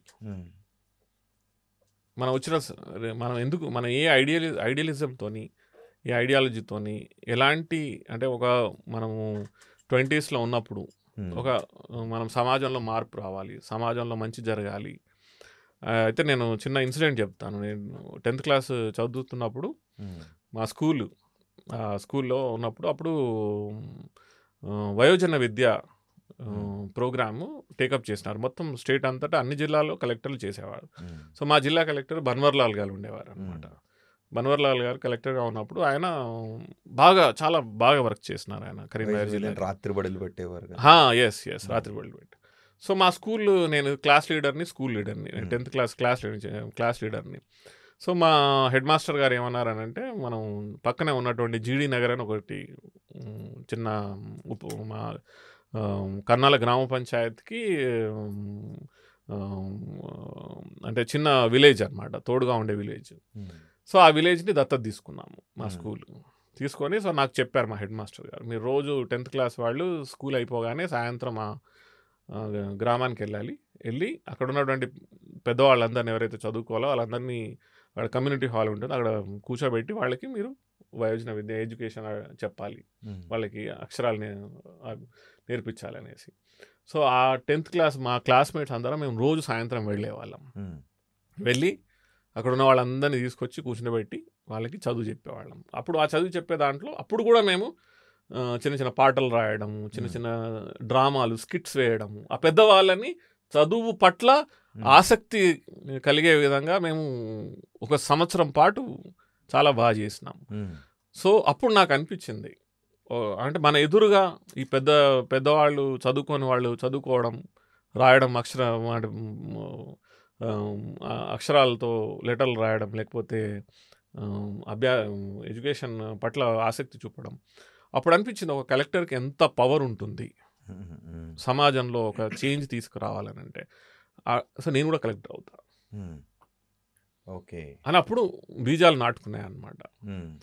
సో నేను దాన్ని ఐఏఎస్ అయిన తర్వాత కూడా ఇప్పుడు ఇలాంటి సంక్షేమ పథకాలు, ఇలాంటి కార్యక్రమాలు, ఇలాంటి యాక్టివిటీస్ చేసి యాక్చువల్గా మనం రిజల్ట్ చూడగలుగుతున్నాం. సో ఒక జీవితకాలంలో మనం ఒక ఐడియలిజంతో ఏదైతే వచ్చినామో అదే ఐడియలిజంని మనం ట్రాన్స్లేట్ చేసి కన్వర్ట్ చేసి వాస్తవికంగా మన కళ్ళ ఎదురుగా జరుగుతూ చూడడం అనంటే ఇంతకంటే మనకి ఒక జీవితకాలంలో సంతోషం ఏమీ లేదు. సో అది మనకి ఆపర్చునిటీ. ఈ ఆపర్చునిటీని మనం కన్వర్ట్ చేసుకోగలిగినాం. నిజానికి అలాంటి అవకాశాలు తక్కువ మందికి వస్తాయి. వచ్చినప్పుడు దాన్ని సమర్థవంతంగా వినియోగించుకునే వాళ్ళు తక్కువ మంది ఉంటారు. ఆ తక్కువ మందిలో మీరు ఒకరు అనమాట. అది మన అదృష్టం అనుకోవాలి. ప్లస్ మన డిఎన్ఏ, మన తల్లిదండ్రులు, మన నేపథ్యం, మన సామాజిక ఆర్థిక ఇవన్నీ మనకి తోడైనట్టే. ఓకే, నెక్స్ట్ మీరు మ్యారేజ్ ఎప్పుడు జరిగింది? మీ వివాహం, కుటుంబ నేపథ్యం? సో నేను 2002లో పెళ్లి చేసుకున్నాను. అండ్ సర్వీస్లోకి వచ్చిన 1 year 1 yearకే నేను పెళ్లి చేసుకున్నాను. బట్ మోస్ట్ ఇంపార్టెంట్ ఏంటంటే నేను ఎక్కడైతే బీసీ స్టడీ సర్కిల్లో చదువుకోవడానికి వెళ్ళినానో, ఐఏఎస్ ప్రిపరేషన్కి వెళ్ళినానో, అక్కడ నా భవిష్యత్ భాగస్వామి, జీవిత భాగస్వామి ఆవిడ సైకాలజిస్ట్. ఓకే. సో తను మమ్మల్ని ఇంటర్వ్యూ బోర్డు మెంబర్గా ఉండి ఇంటర్వ్యూ చేశారనమాట మిమ్మల్ని. మమ్మల్ని. ఓకే. సో అక్కడ పరిచయం. ఆ పరిచయం కాస్త నేను ఐఏఎస్కి వచ్చిన తర్వాత వెళ్ళి వారి తల్లిదండ్రులు రిక్వెస్ట్ చేసి మరీ పెళ్లి చేసుకున్నాను. ఓ, మిమ్మల్ని ఇంటర్వ్యూ చేశారు ఫస్ట్. సో అక్కడే మీ సైకాలజీ ఏంటని మిమ్మల్ని చదివేసి ఉండుంటారు. అర్థం చదివేసి ఉండొచ్చు. వారు మమ్మల్ని మంచి మనిషి ఎక్కడ దొరుకుతారు అనుకుని ఉంటారు. ఏమన్నారు తర్వాత, అంటే మ్యారేజ్ అయిన తర్వాత ఈ విషయాలు గుర్తు? సో అప్పటికి నాకు ఇంజనీరింగ్ సర్వీసెస్ వచ్చింది. సో ఇంజనీరింగ్ సర్వీస్ వచ్చింది. ప్లస్ ఇంపార్టెంట్ ఏంటంటే అదే ఇయర్ నాకు సివిల్ సర్వీసెస్ యూపీఎస్సీ ప్రిలిమ్స్ అవ్వలేదు. ఓకే. ఆ సంవత్సరం నాకు 7 గవర్నమెంట్ జాబ్లు వచ్చినాయి. సైంటిస్ట్ గాను, పబ్లిక్ సెక్టర్ ఎగ్జామ్స్ క్లియర్ చేశాను, ఐఏఎస్ క్లియర్ చేసినాను. నాకు ఈ సివిల్ సర్వీస్ యూపీఎస్సీ ప్రిలిమ్స్ కాలేదు. సో కానీ నాకు ఆ కాన్ఫిడెన్స్ ఉండే అనమాట, ఏంటి ఈ ఇయర్ కాకపోతే నెక్స్ట్ ఇయర్ అవుతుంది. సో తను నాకు చెప్పింది ఏంటంటే ఆ కాన్ఫిడెన్స్ నచ్చింది అనేసి, ఈ ఇయర్ కాకపోతే నెక్స్ట్ ఇయర్ అవుతుంది. గ్రేట్. ఒకవేళ మీరు ఐఏఎస్ కాకపోతే సైంటిస్ట్ అంటే ఏ సైంటిస్ట్ అయ్యి ఉండేవారు? ఏ ఆవిష్కరణలు జరిగి ఉండేవి? నేను అడ్వాన్స్ రీసెర్చ్ సెంటర్ ఇక్కడ హైదరాబాద్లో మన బాలాపూర్లో ఉంది. దాంట్లో నేను సర్ఫేస్ కోటింగ్ టెక్నాలజీలో సైంటిస్ట్గా ఉండే. మన మిసైల్స్కి వీటికి కోటింగ్ చేస్తారు, ఏం కోటింగ్ వేయాలి అనే దాని మీద వర్క్ చేసేవాడిని. బట్ ఇన్ ఎనీ కేస్ నాది ఐ వాజ్ వెరీ కాన్ఫిడెంట్ అండి. అంటే మీరు ఐఏఎస్ కావటం వల్ల మంచి మంచి సంస్కరణలు చూసాం, కానీ మంచి మంచి ఆవిష్కరణలను మిస్ అయిపోయింది అనమాట సైంటిస్ట్ కాకపోవటం. ఇదంతా మన జీవన ప్రయాణంలో మనకి ఇలా చేయాలని రాసింది కాబట్టి. ఎప్పుడైనా అనుకుని ఉంటారా, నేను సైంటిస్ట్ అయితే ఈ ఆవిష్కరణలు జరిగి ఉండేవి, అవన్నీ దేశం మిస్ అయిపోయింది? కానీ దానికంటే ఎక్కువ నేను ఐఏఎస్ అయితేనే I would have been very happy. అంటే ఇప్పుడు చూసాం కదా సిస్టమ్ ఇంత వర్క్ చేసిన తర్వాత, అడ్మినిస్ట్రేషన్లో ఇంత వర్క్ చేసిన తర్వాత, ఈరోజు నేను మధ్యప్రదేశ్లో ప్రిన్సిపల్ సెక్రటరీగా, ఇప్పుడు భారత ప్రభుత్వం జల్ జీవన్ మిషన్ దానికి ప్రిన్సిపల్ సెక్రటరీని. సో ఇంటింటికి నల్లా ఆ కార్యక్రమాన్ని చేపడుతున్నాం. నేను వారానికి 3 రోజులు మినిమం ఫీల్డ్లో ఉంటాను, తిరుగుతూనే ఉంటాను జిల్లాలలో. నేను మా ఆఫీసర్లతో చెప్పేది ఏంటంటే, మనం ఇంటింటికి నల్లా ఇస్తామనేది కేవలం పేపర్ మీద ఉండొద్దు, వాస్తవంగా ఇంటింటికి నల్లా ఇవ్వాలి. అండ్ ఇది ఈ రోజు కోసం కాదు, రాబోయే 25 సంవత్సరాల కోసం డిజైన్ చేసిన స్కీమ్. అది 25 సంవత్సరాల వరకు ఖచ్చితంగా ఎట్లనైతే ఇండోర్ని క్లీన్ చేస్తే 7 years ఇంకా నడుస్తుందో, ఈరోజు మనం ఆ స్కీమ్ని ఏదైతే మనం ఇంటింటికి నల్లా ఏదైతే ప్రోగ్రామ్ చేస్తున్నామో 25 సంవత్సరాలు ఖచ్చితంగా నడవాలి, అలాంటి పునాదులు వేయాలి అని పనిచేస్తున్నాం. సో ఇలాంటి సాటిస్ఫాక్షన్ మనకి ఐఏఎస్లోనే దొరుకుతుంది. సో దీర్ఘకాలిక వ్యూహాలతో వచ్చే ప్రతిఫలాన్ని ఖచ్చితంగా అంచనా వేసి కరెక్ట్గా దాన్ని ముందుకు తీసుకెళ్ళి స్ట్రాటజీస్. సో ఇది ఐఏఎస్లో బాగా మనకి, అంటే ఇప్పుడు మనం వింటున్నటువంటి శ్రోతలు, మనం చూస్తున్నటువంటి వాళ్ళు ఎవరైతే యువత ఉన్నారో వాళ్ళకి ఇదే చెప్తున్నాను. మీలో ఆ కసి ఉంటే, మీలో ఆ పట్టుదల ఉన్నట్టయితే, ఆ కడుపులో మంట ఉండాలి ఉన్నట్టయితే మీరు ఖచ్చితంగా ఆ లెవెల్కి వెళ్ళగలుగుతారు.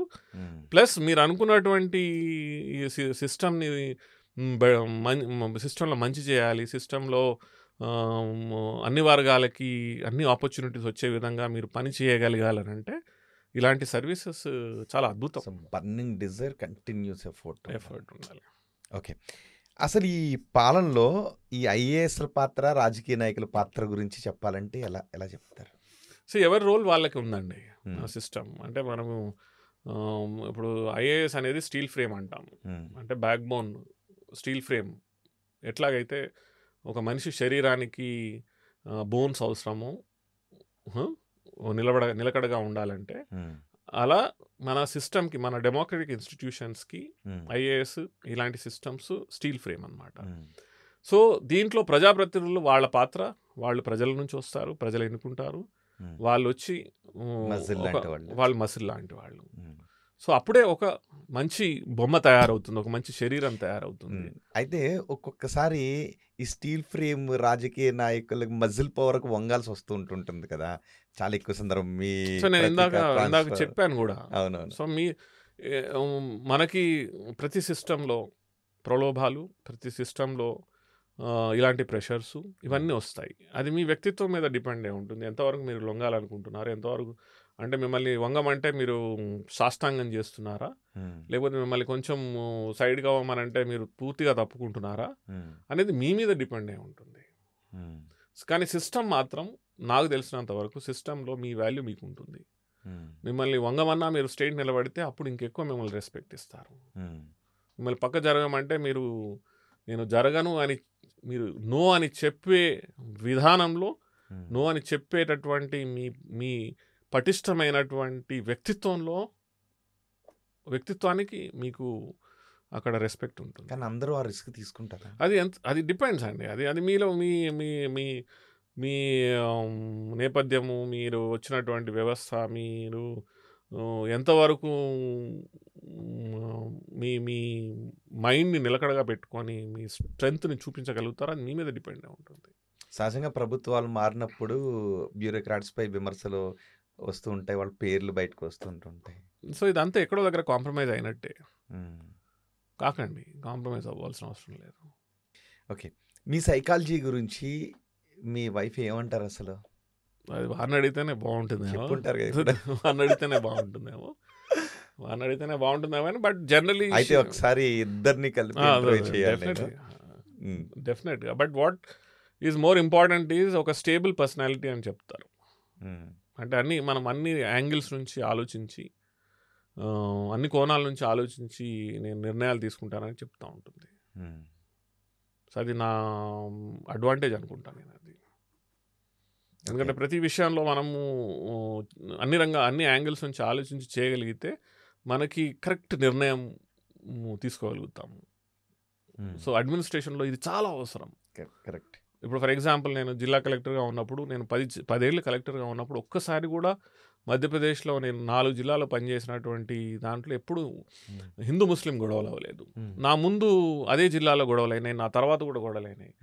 సో ఎందుకు అవ్వలేదని అంటే నేను దాన్ని ఫస్ట్ ముందే దాన్ని పరిగణించి, దాన్ని ఆ ఇష్యూస్ ఏమేమి రాగలుగుతున్నాయి అని పసిగట్టి, ఆ వ్యక్తులతో కూర్చొని వాళ్ళ అభిప్రాయాలను అర్థం చేసుకొని ముందే నిర్ణయాలు తీసుకునేవాడిని. అందువల్ల ఎప్పుడు సమస్యలు రాలేదే. ఒక్కొక్కసారి ఈ ప్రభుత్వ పథకాలను అమలు చేసేటప్పుడు, విధానాలను అమలు చేసేటప్పుడు మీరు ఇంతకు ముందు చెప్పారు ఒక కలెక్టర్ని ట్రాన్స్ఫర్ చేశారు, మీరు అక్కడికి వెళ్ళారని. సో అక్కడ ఆ కలెక్టర్లో బ్యూరోక్రాట్స్ ప్రజా వ్యతిరేకతను ఎదుర్కోవాల్సి ఉంటుంది. సో ఎలా మేనేజ్ చేయాలి దానికి కారణాలు ఏమని అనుకోవాలి? ప్రజా వ్యతిరేకత ఎందుకు వస్తుంది అనేది చాలా ఇంపార్టెంట్. అంటే మీరు ఎక్కడో దగ్గర మీకు ప్రజల మధ్యలో చాలా పెద్ద గ్యాప్ ఉన్నట్టు. ఓకే. అంటే మీకు ప్రజలు ఏమనుకుంటున్నారో, అసలు మీకు మీ ఇంటెలిజెన్స్ వ్యవస్థ ఫెయిల్ అయినట్టు, అసలు ప్రజలు ఎలాంటి నిర్ణయాలు కోరుకుంటున్నారో దాన్ని మీరు పసిగట్టలేనట్టు, మీరు ప్రజల మధ్యలోకి పోవట్లేదు. మీరు మీ 4 గోడల మధ్యలో ఏసీలో రూమ్లలో కూర్చొని నిర్ణయాలు తీసుకుంటున్నారు కావచ్చు. అందుకని మీరు ఫస్ట్ ఫీల్డ్లోకి వెళ్ళండి. ఫీల్డ్లోకి వెళ్ళకుండా నేను అదే అంటున్నాను, ఇందాక పవర్ అని చెప్పాను కదా. ఒక ఇన్సిడెంట్ చెప్తాను మీకు. అదే జిల్లా కలెక్టర్గా వెళ్ళాను నేను, ఎక్కడైతే ఇన్సిడెంట్ జరిగిందో అది ఆ ఊరు వెళ్ళాను నేను. కలెక్టర్గా బాధ్యతలు తీసుకున్న సింగరౌలి జిల్లాలో నెక్స్ట్ డేనే వెళ్ళాను. ఆ ఊరికి వెళ్తే ఒక కలెక్టర్ ఊరికి వస్తే ఏమవుతుంది, జనరల్గా జనాలందరూ వస్తారు కదా, మంచి హడావుడి అవుతుంది, అందరు వస్తారు ఒక దగ్గర, ఎక్కడో దగ్గర గుమిగూడుతారు అందరూ వాళ్ళ వాళ్ళ సమస్యలు. నేను కలెక్టర్గా వెళ్ళి అక్కడ ఉన్నటువంటి గ్రామ పంచాయత్ కార్యాలయంలో కూర్చుంటే ఒక్క వ్యక్తి కలవడానికి రాలేదు, ఒక్క వ్యక్తి కూడా కలవడానికి రాలేదు. అంటే ప్రజలు కలెక్టరు ఎస్పీ మీద ఎంత ఆక్రోశం ఉండిందో, ఎంత ఆక్రందన, ఎంత ఆవేదన ఉండిందో మీరు అర్థం చేసుకోగలుగుతారు. సో నేనేం చేశాను, ఆ రోజు మా కింద ఆఫీసర్లతోని ప్లస్ మా పట్వారీలు ప్లస్ పంచాయత్ సెక్రటరీ వాళ్ళతోని ఊళ్ళో ఒకసారి అందరికీ చెప్పండి, కలెక్టర్ గారు వచ్చినారు, కలవడానికి ఎవరైనా వచ్చి తమ సమస్యలు చెప్పుకోవాలంటే రావచ్చు అని పంపించినాను. వాళ్ళందరూ చెప్పి వచ్చినారు, అంత ఊళ్ళో అందరూ మునాది అని అంటారు, డప్పుతో కొట్టి మరీ చెప్తారు కదా. సో ఎవరు రాలేదు. సో నేనేం చేశానంటే ఆ రోజు వెయిట్ చేసినాను, ఒక 2-3 hours కూర్చొని మళ్ళీ హెడ్ క్వార్టర్స్కి వెళ్ళిపోయినాను. నెక్స్ట్ డే మళ్ళీ ఆ ఊరు వెళ్ళా, ఎందుకంటే నేను ప్రజలతోని మాట్లాడాలి. ఏ ప్రజలైతే కలెక్టర్ ఎస్పీ వాళ్ళని తరిమి కొట్టినారో వాళ్ళు మనవాళ్లే కదా, మేమేమో బ్రిటిష్ వాళ్ళము, వాళ్ళు భారతీయులు అట్లా కాదు కదా. సో నేను మళ్ళీ అదే ఊరికి వెళ్ళాను, మళ్ళీ ఊరంతా చాటింపు చేయడం జరిగింది, మళ్ళీ ఎవరు రాలేదు. సో నేనేం చేశానంటే, నేను ఆ గ్రామ పంచాయతీలోంచి బయటకు వచ్చిన ఊళ్ళో కాలినడకన ఆ ఊళ్ళో తిరిగాను, కాలినడకన. సో కాలినడకన మన ఊళ్ళో జనరల్గా తిరుగుతాం కదా, ఇప్పుడు నేను మా ఊరు వెళ్తాను, ఇప్పుడు కూడా మా ఊరు వెళ్తే నేను కాలినడకన రోజు పొద్దున వాకింగ్కి వెళ్తా. వాకింగ్కి వెళ్ళి అందరినీ బాబాయ్ బాగున్నారా, పెద్ద బాబు బాగున్నారా అట్లా వరుస పెట్టి ఊళ్ళో అట్లా చేస్తాను కదా. సో ఆ ఊళ్ళో నేను కాలినడకన వెళ్ళినాను. వెళ్ళి అక్కడ చాయ్ కొట్టు ఉంటే ఆ చాయ్ కొట్టు దగ్గర కూర్చొని క్యా చల్ రా భయ్యా, క్యా హో రా, వాడికి మాట్లాడానని లేదు, కానీ కలెక్టరే ఊళ్ళో కాలినడకన వచ్చినాడు, ఆ చాయ్ కొట్టు దగ్గర కూర్చున్నాడు. సో వాడు ఏదో మాట్లాడతారు కదా వాళ్ళు. తర్వాత అట్లా ఊరంతా తిరిగి నేను వచ్చినాను, నేను కలెక్టర్ని. సో పవర్ ఎక్కడ ఉంటుందంటే పవర్ అక్కడ ఉంటుంది. మీరు ఏదైతే కాలినడకన ఊరంతా తిరిగినా చూడు, అది పవర్. కానీ అంటే అప్పుడు నేను ఇక్కడికి వెళ్తున్నాను, ఆల్రెడీ ప్రజల్లో ఆగ్రహం ఉంది, నడిచి వెళ్తున్నాను అనే ఒక భయం లాంటిది ఏం లేదా? ఏం లేకుండా సో ఆ రోజు వెళ్ళినాను, అలా ఊరంతా తిరిగాను, మళ్ళీ వెళ్ళి గ్రామ పంచాయతీ ఆఫీస్లో కూర్చున్నాను, 2-3 hours వెయిట్ చేసి వెళ్ళిపోయినాను. మళ్ళీ 3వ రోజు మళ్ళీ అదే గ్రామానికి వెళ్ళాను, వెళ్ళి మళ్ళీ కాలినడకన ఊరంతా తిరిగాను. ఈసారి గ్రామ పంచాయతీ ఆఫీస్లో వెళ్ళి కూర్చుంటే ఓ 10-15 మంది వచ్చినారు. సో ప్రజల్లో ఉన్నటువంటి ఈ ఆక్రోశం, ఈ ఆవేదన, ఆందోళన ఏదైతే, సో దాన్ని మనం తగ్గించాలి. దాన్ని తగ్గించడానికి నేను జిల్లా హెడ్ క్వార్టర్లను కూర్చొని జనాలు నా దగ్గరికి వస్తారు, అప్పుడు నేను ప్రాబ్లమ్ని సాల్వ్ చేస్తాను అని అనడం కంటే, మీరే ఊళ్ళోకి వెళ్ళినారనుకో జనాలే వస్తారు.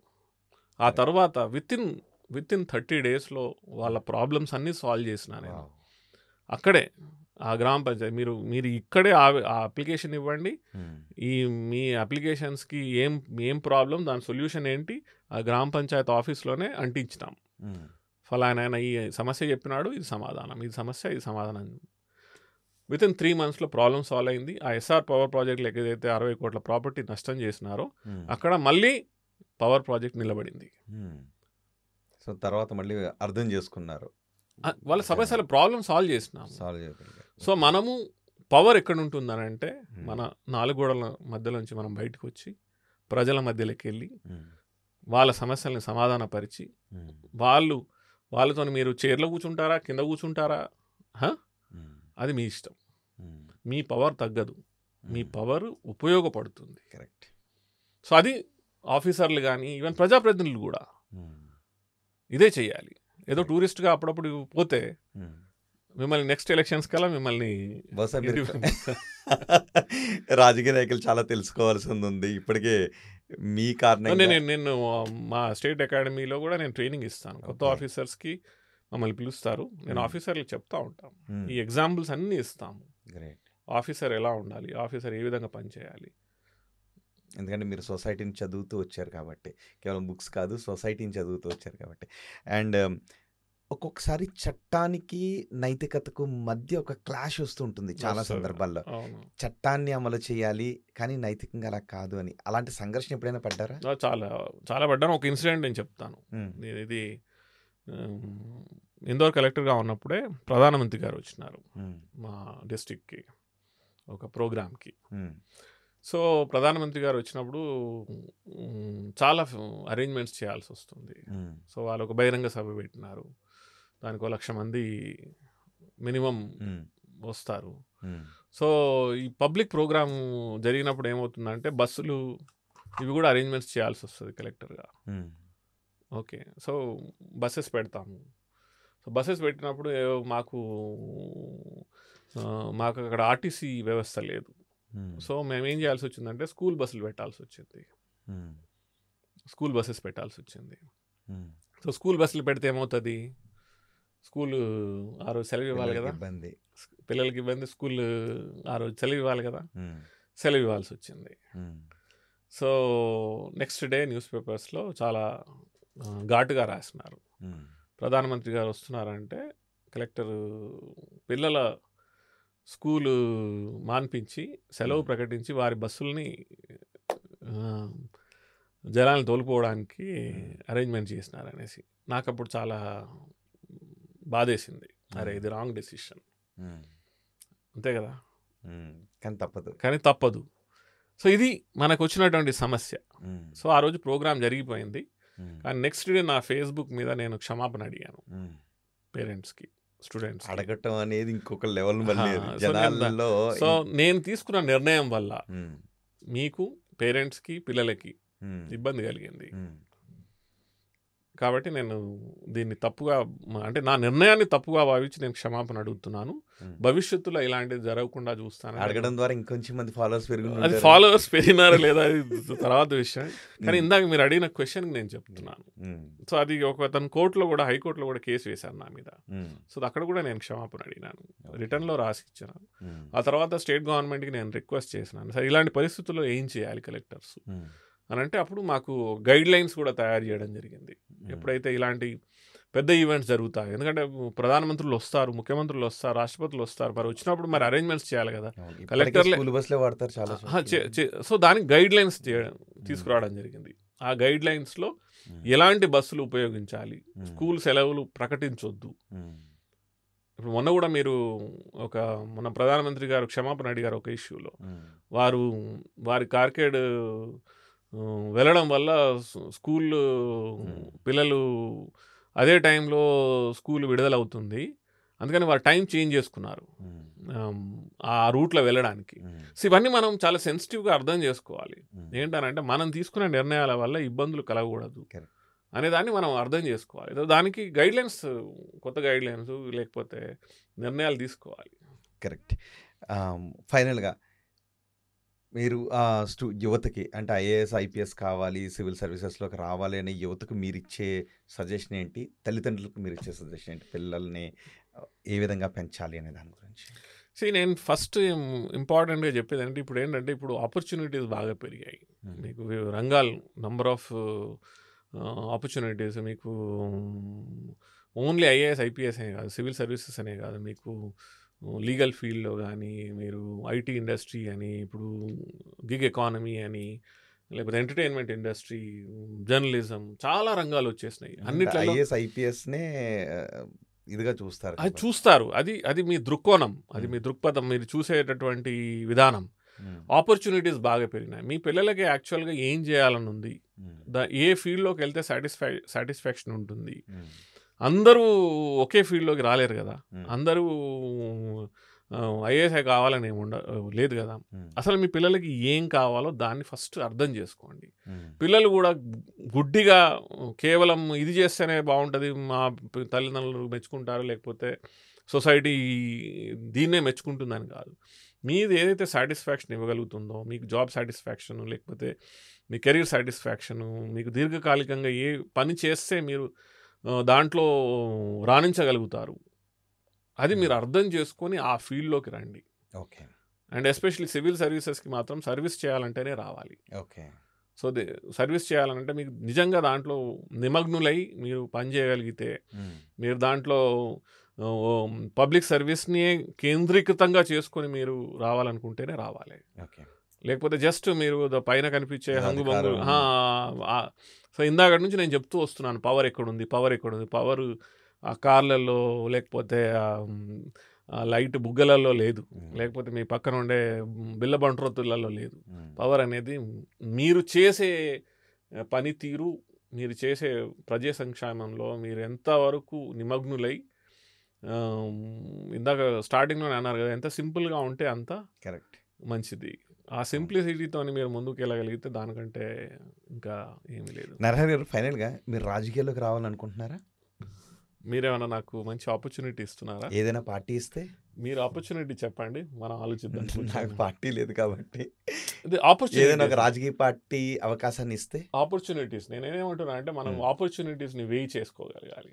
ఇప్పుడు ఈరోజు నేను 10 years సర్వీస్ ఉంది నాకు, ప్లస్ నేను ఇదే కంటిన్యూ సివిల్ సర్వీసెస్లోనే కంటిన్యూ అవుతే నేను చీఫ్ సెక్రటరీ 5-6 సంవత్సరాలు చీఫ్ సెక్రటరీ ర్యాంక్లో ఉంటాను. ఎందుకంటే నేను డైరెక్ట్ ఐఏఎస్గా యంగ్ ఏజ్లో వచ్చినాను కదా. సో నాకు ఇప్పుడున్నటువంటి ఆపర్చునిటీలో నాకు చీఫ్ సెక్రటరీ అయ్యే అవకాశాలు చాలా ఎక్కువ ఉన్నాయి. సో దీనికంటే బెటర్ ఆపర్చునిటీ ఎవరైనా ఇస్తున్నారంటే చెప్పండి, వారితో రాజకీయాల్లోకి వస్తే మంత్రి అవ్వచ్చు, అంతకు మించి ఇంకేదైనా కావచ్చు. రమ్మనండి, నేను అదే అంటున్నాను. కూర్చొని మాట్లాడదాం. అలాంటి అవకాశం వస్తే కూర్చొని మాట్లాడదాం. ఓకే. అండ్ ఐఏఎస్ అధికారి, తెలుగు ఐఏఎస్, మధ్యప్రదేశ్లో చక్రం తిప్పుతున్నారైనా. మధ్యప్రదేశ్లో తీసుకుంటున్న నిర్ణయాలు సంచలన నిర్ణయాలు తీసుకున్నారు. ఆ నిర్ణయాలు దేశంలో 15 రాష్ట్రాలు అవలంబించే విధంగా నిర్ణయాలు తీసుకున్నారు. భవిష్యత్తులో ఒక మంచి ఆపర్చునిటీ ఉంది అంటే రాజకీయాల్లోకి వస్తారేమో చూడాలి. అండ్ పార్ట్ 2 ఇంటర్వ్యూ కూడా ఉంటుంది, అది మాత్రం మిస్ కాకండి. ఈ ఇంటర్వ్యూలో నరహరి గారి దగ్గర నుంచి మనం చాలా విషయాలు తెలుసుకున్నాం. సామాజిక విషయాలు, కుటుంబ విషయాలు, ఒక మనిషి ఏ విధంగా ఉండాలి, మానవతా విలువల గురించి, ఇవన్నీ పార్ట్ 2 ఇంటర్వ్యూ కూడా మనం చేద్దాం. దాంట్లో ఖచ్చితంగా మీరు చూడాల్సిన, వినాల్సిన, ఫాలో కావాల్సిన విషయాల గురించి మనం మాట్లాడతాం. Thank you very much Narahari గారు. చాలా సమయాన్ని కేటాయించి, ప్రజల కోసం చాలా సమయాన్ని కేటాయించి, ఎంతో విలువైన సమాచారాన్ని అందించినందుకు, మీరు మీ జీవితంలో ఇంకా ఎన్నో సంచలన ప్రజోపయోగ నిర్ణయాలు తీసుకోవాలి అని మనస్ఫూర్తిగా ఆశిస్తున్నాను. Thank you very much. Thank you so much.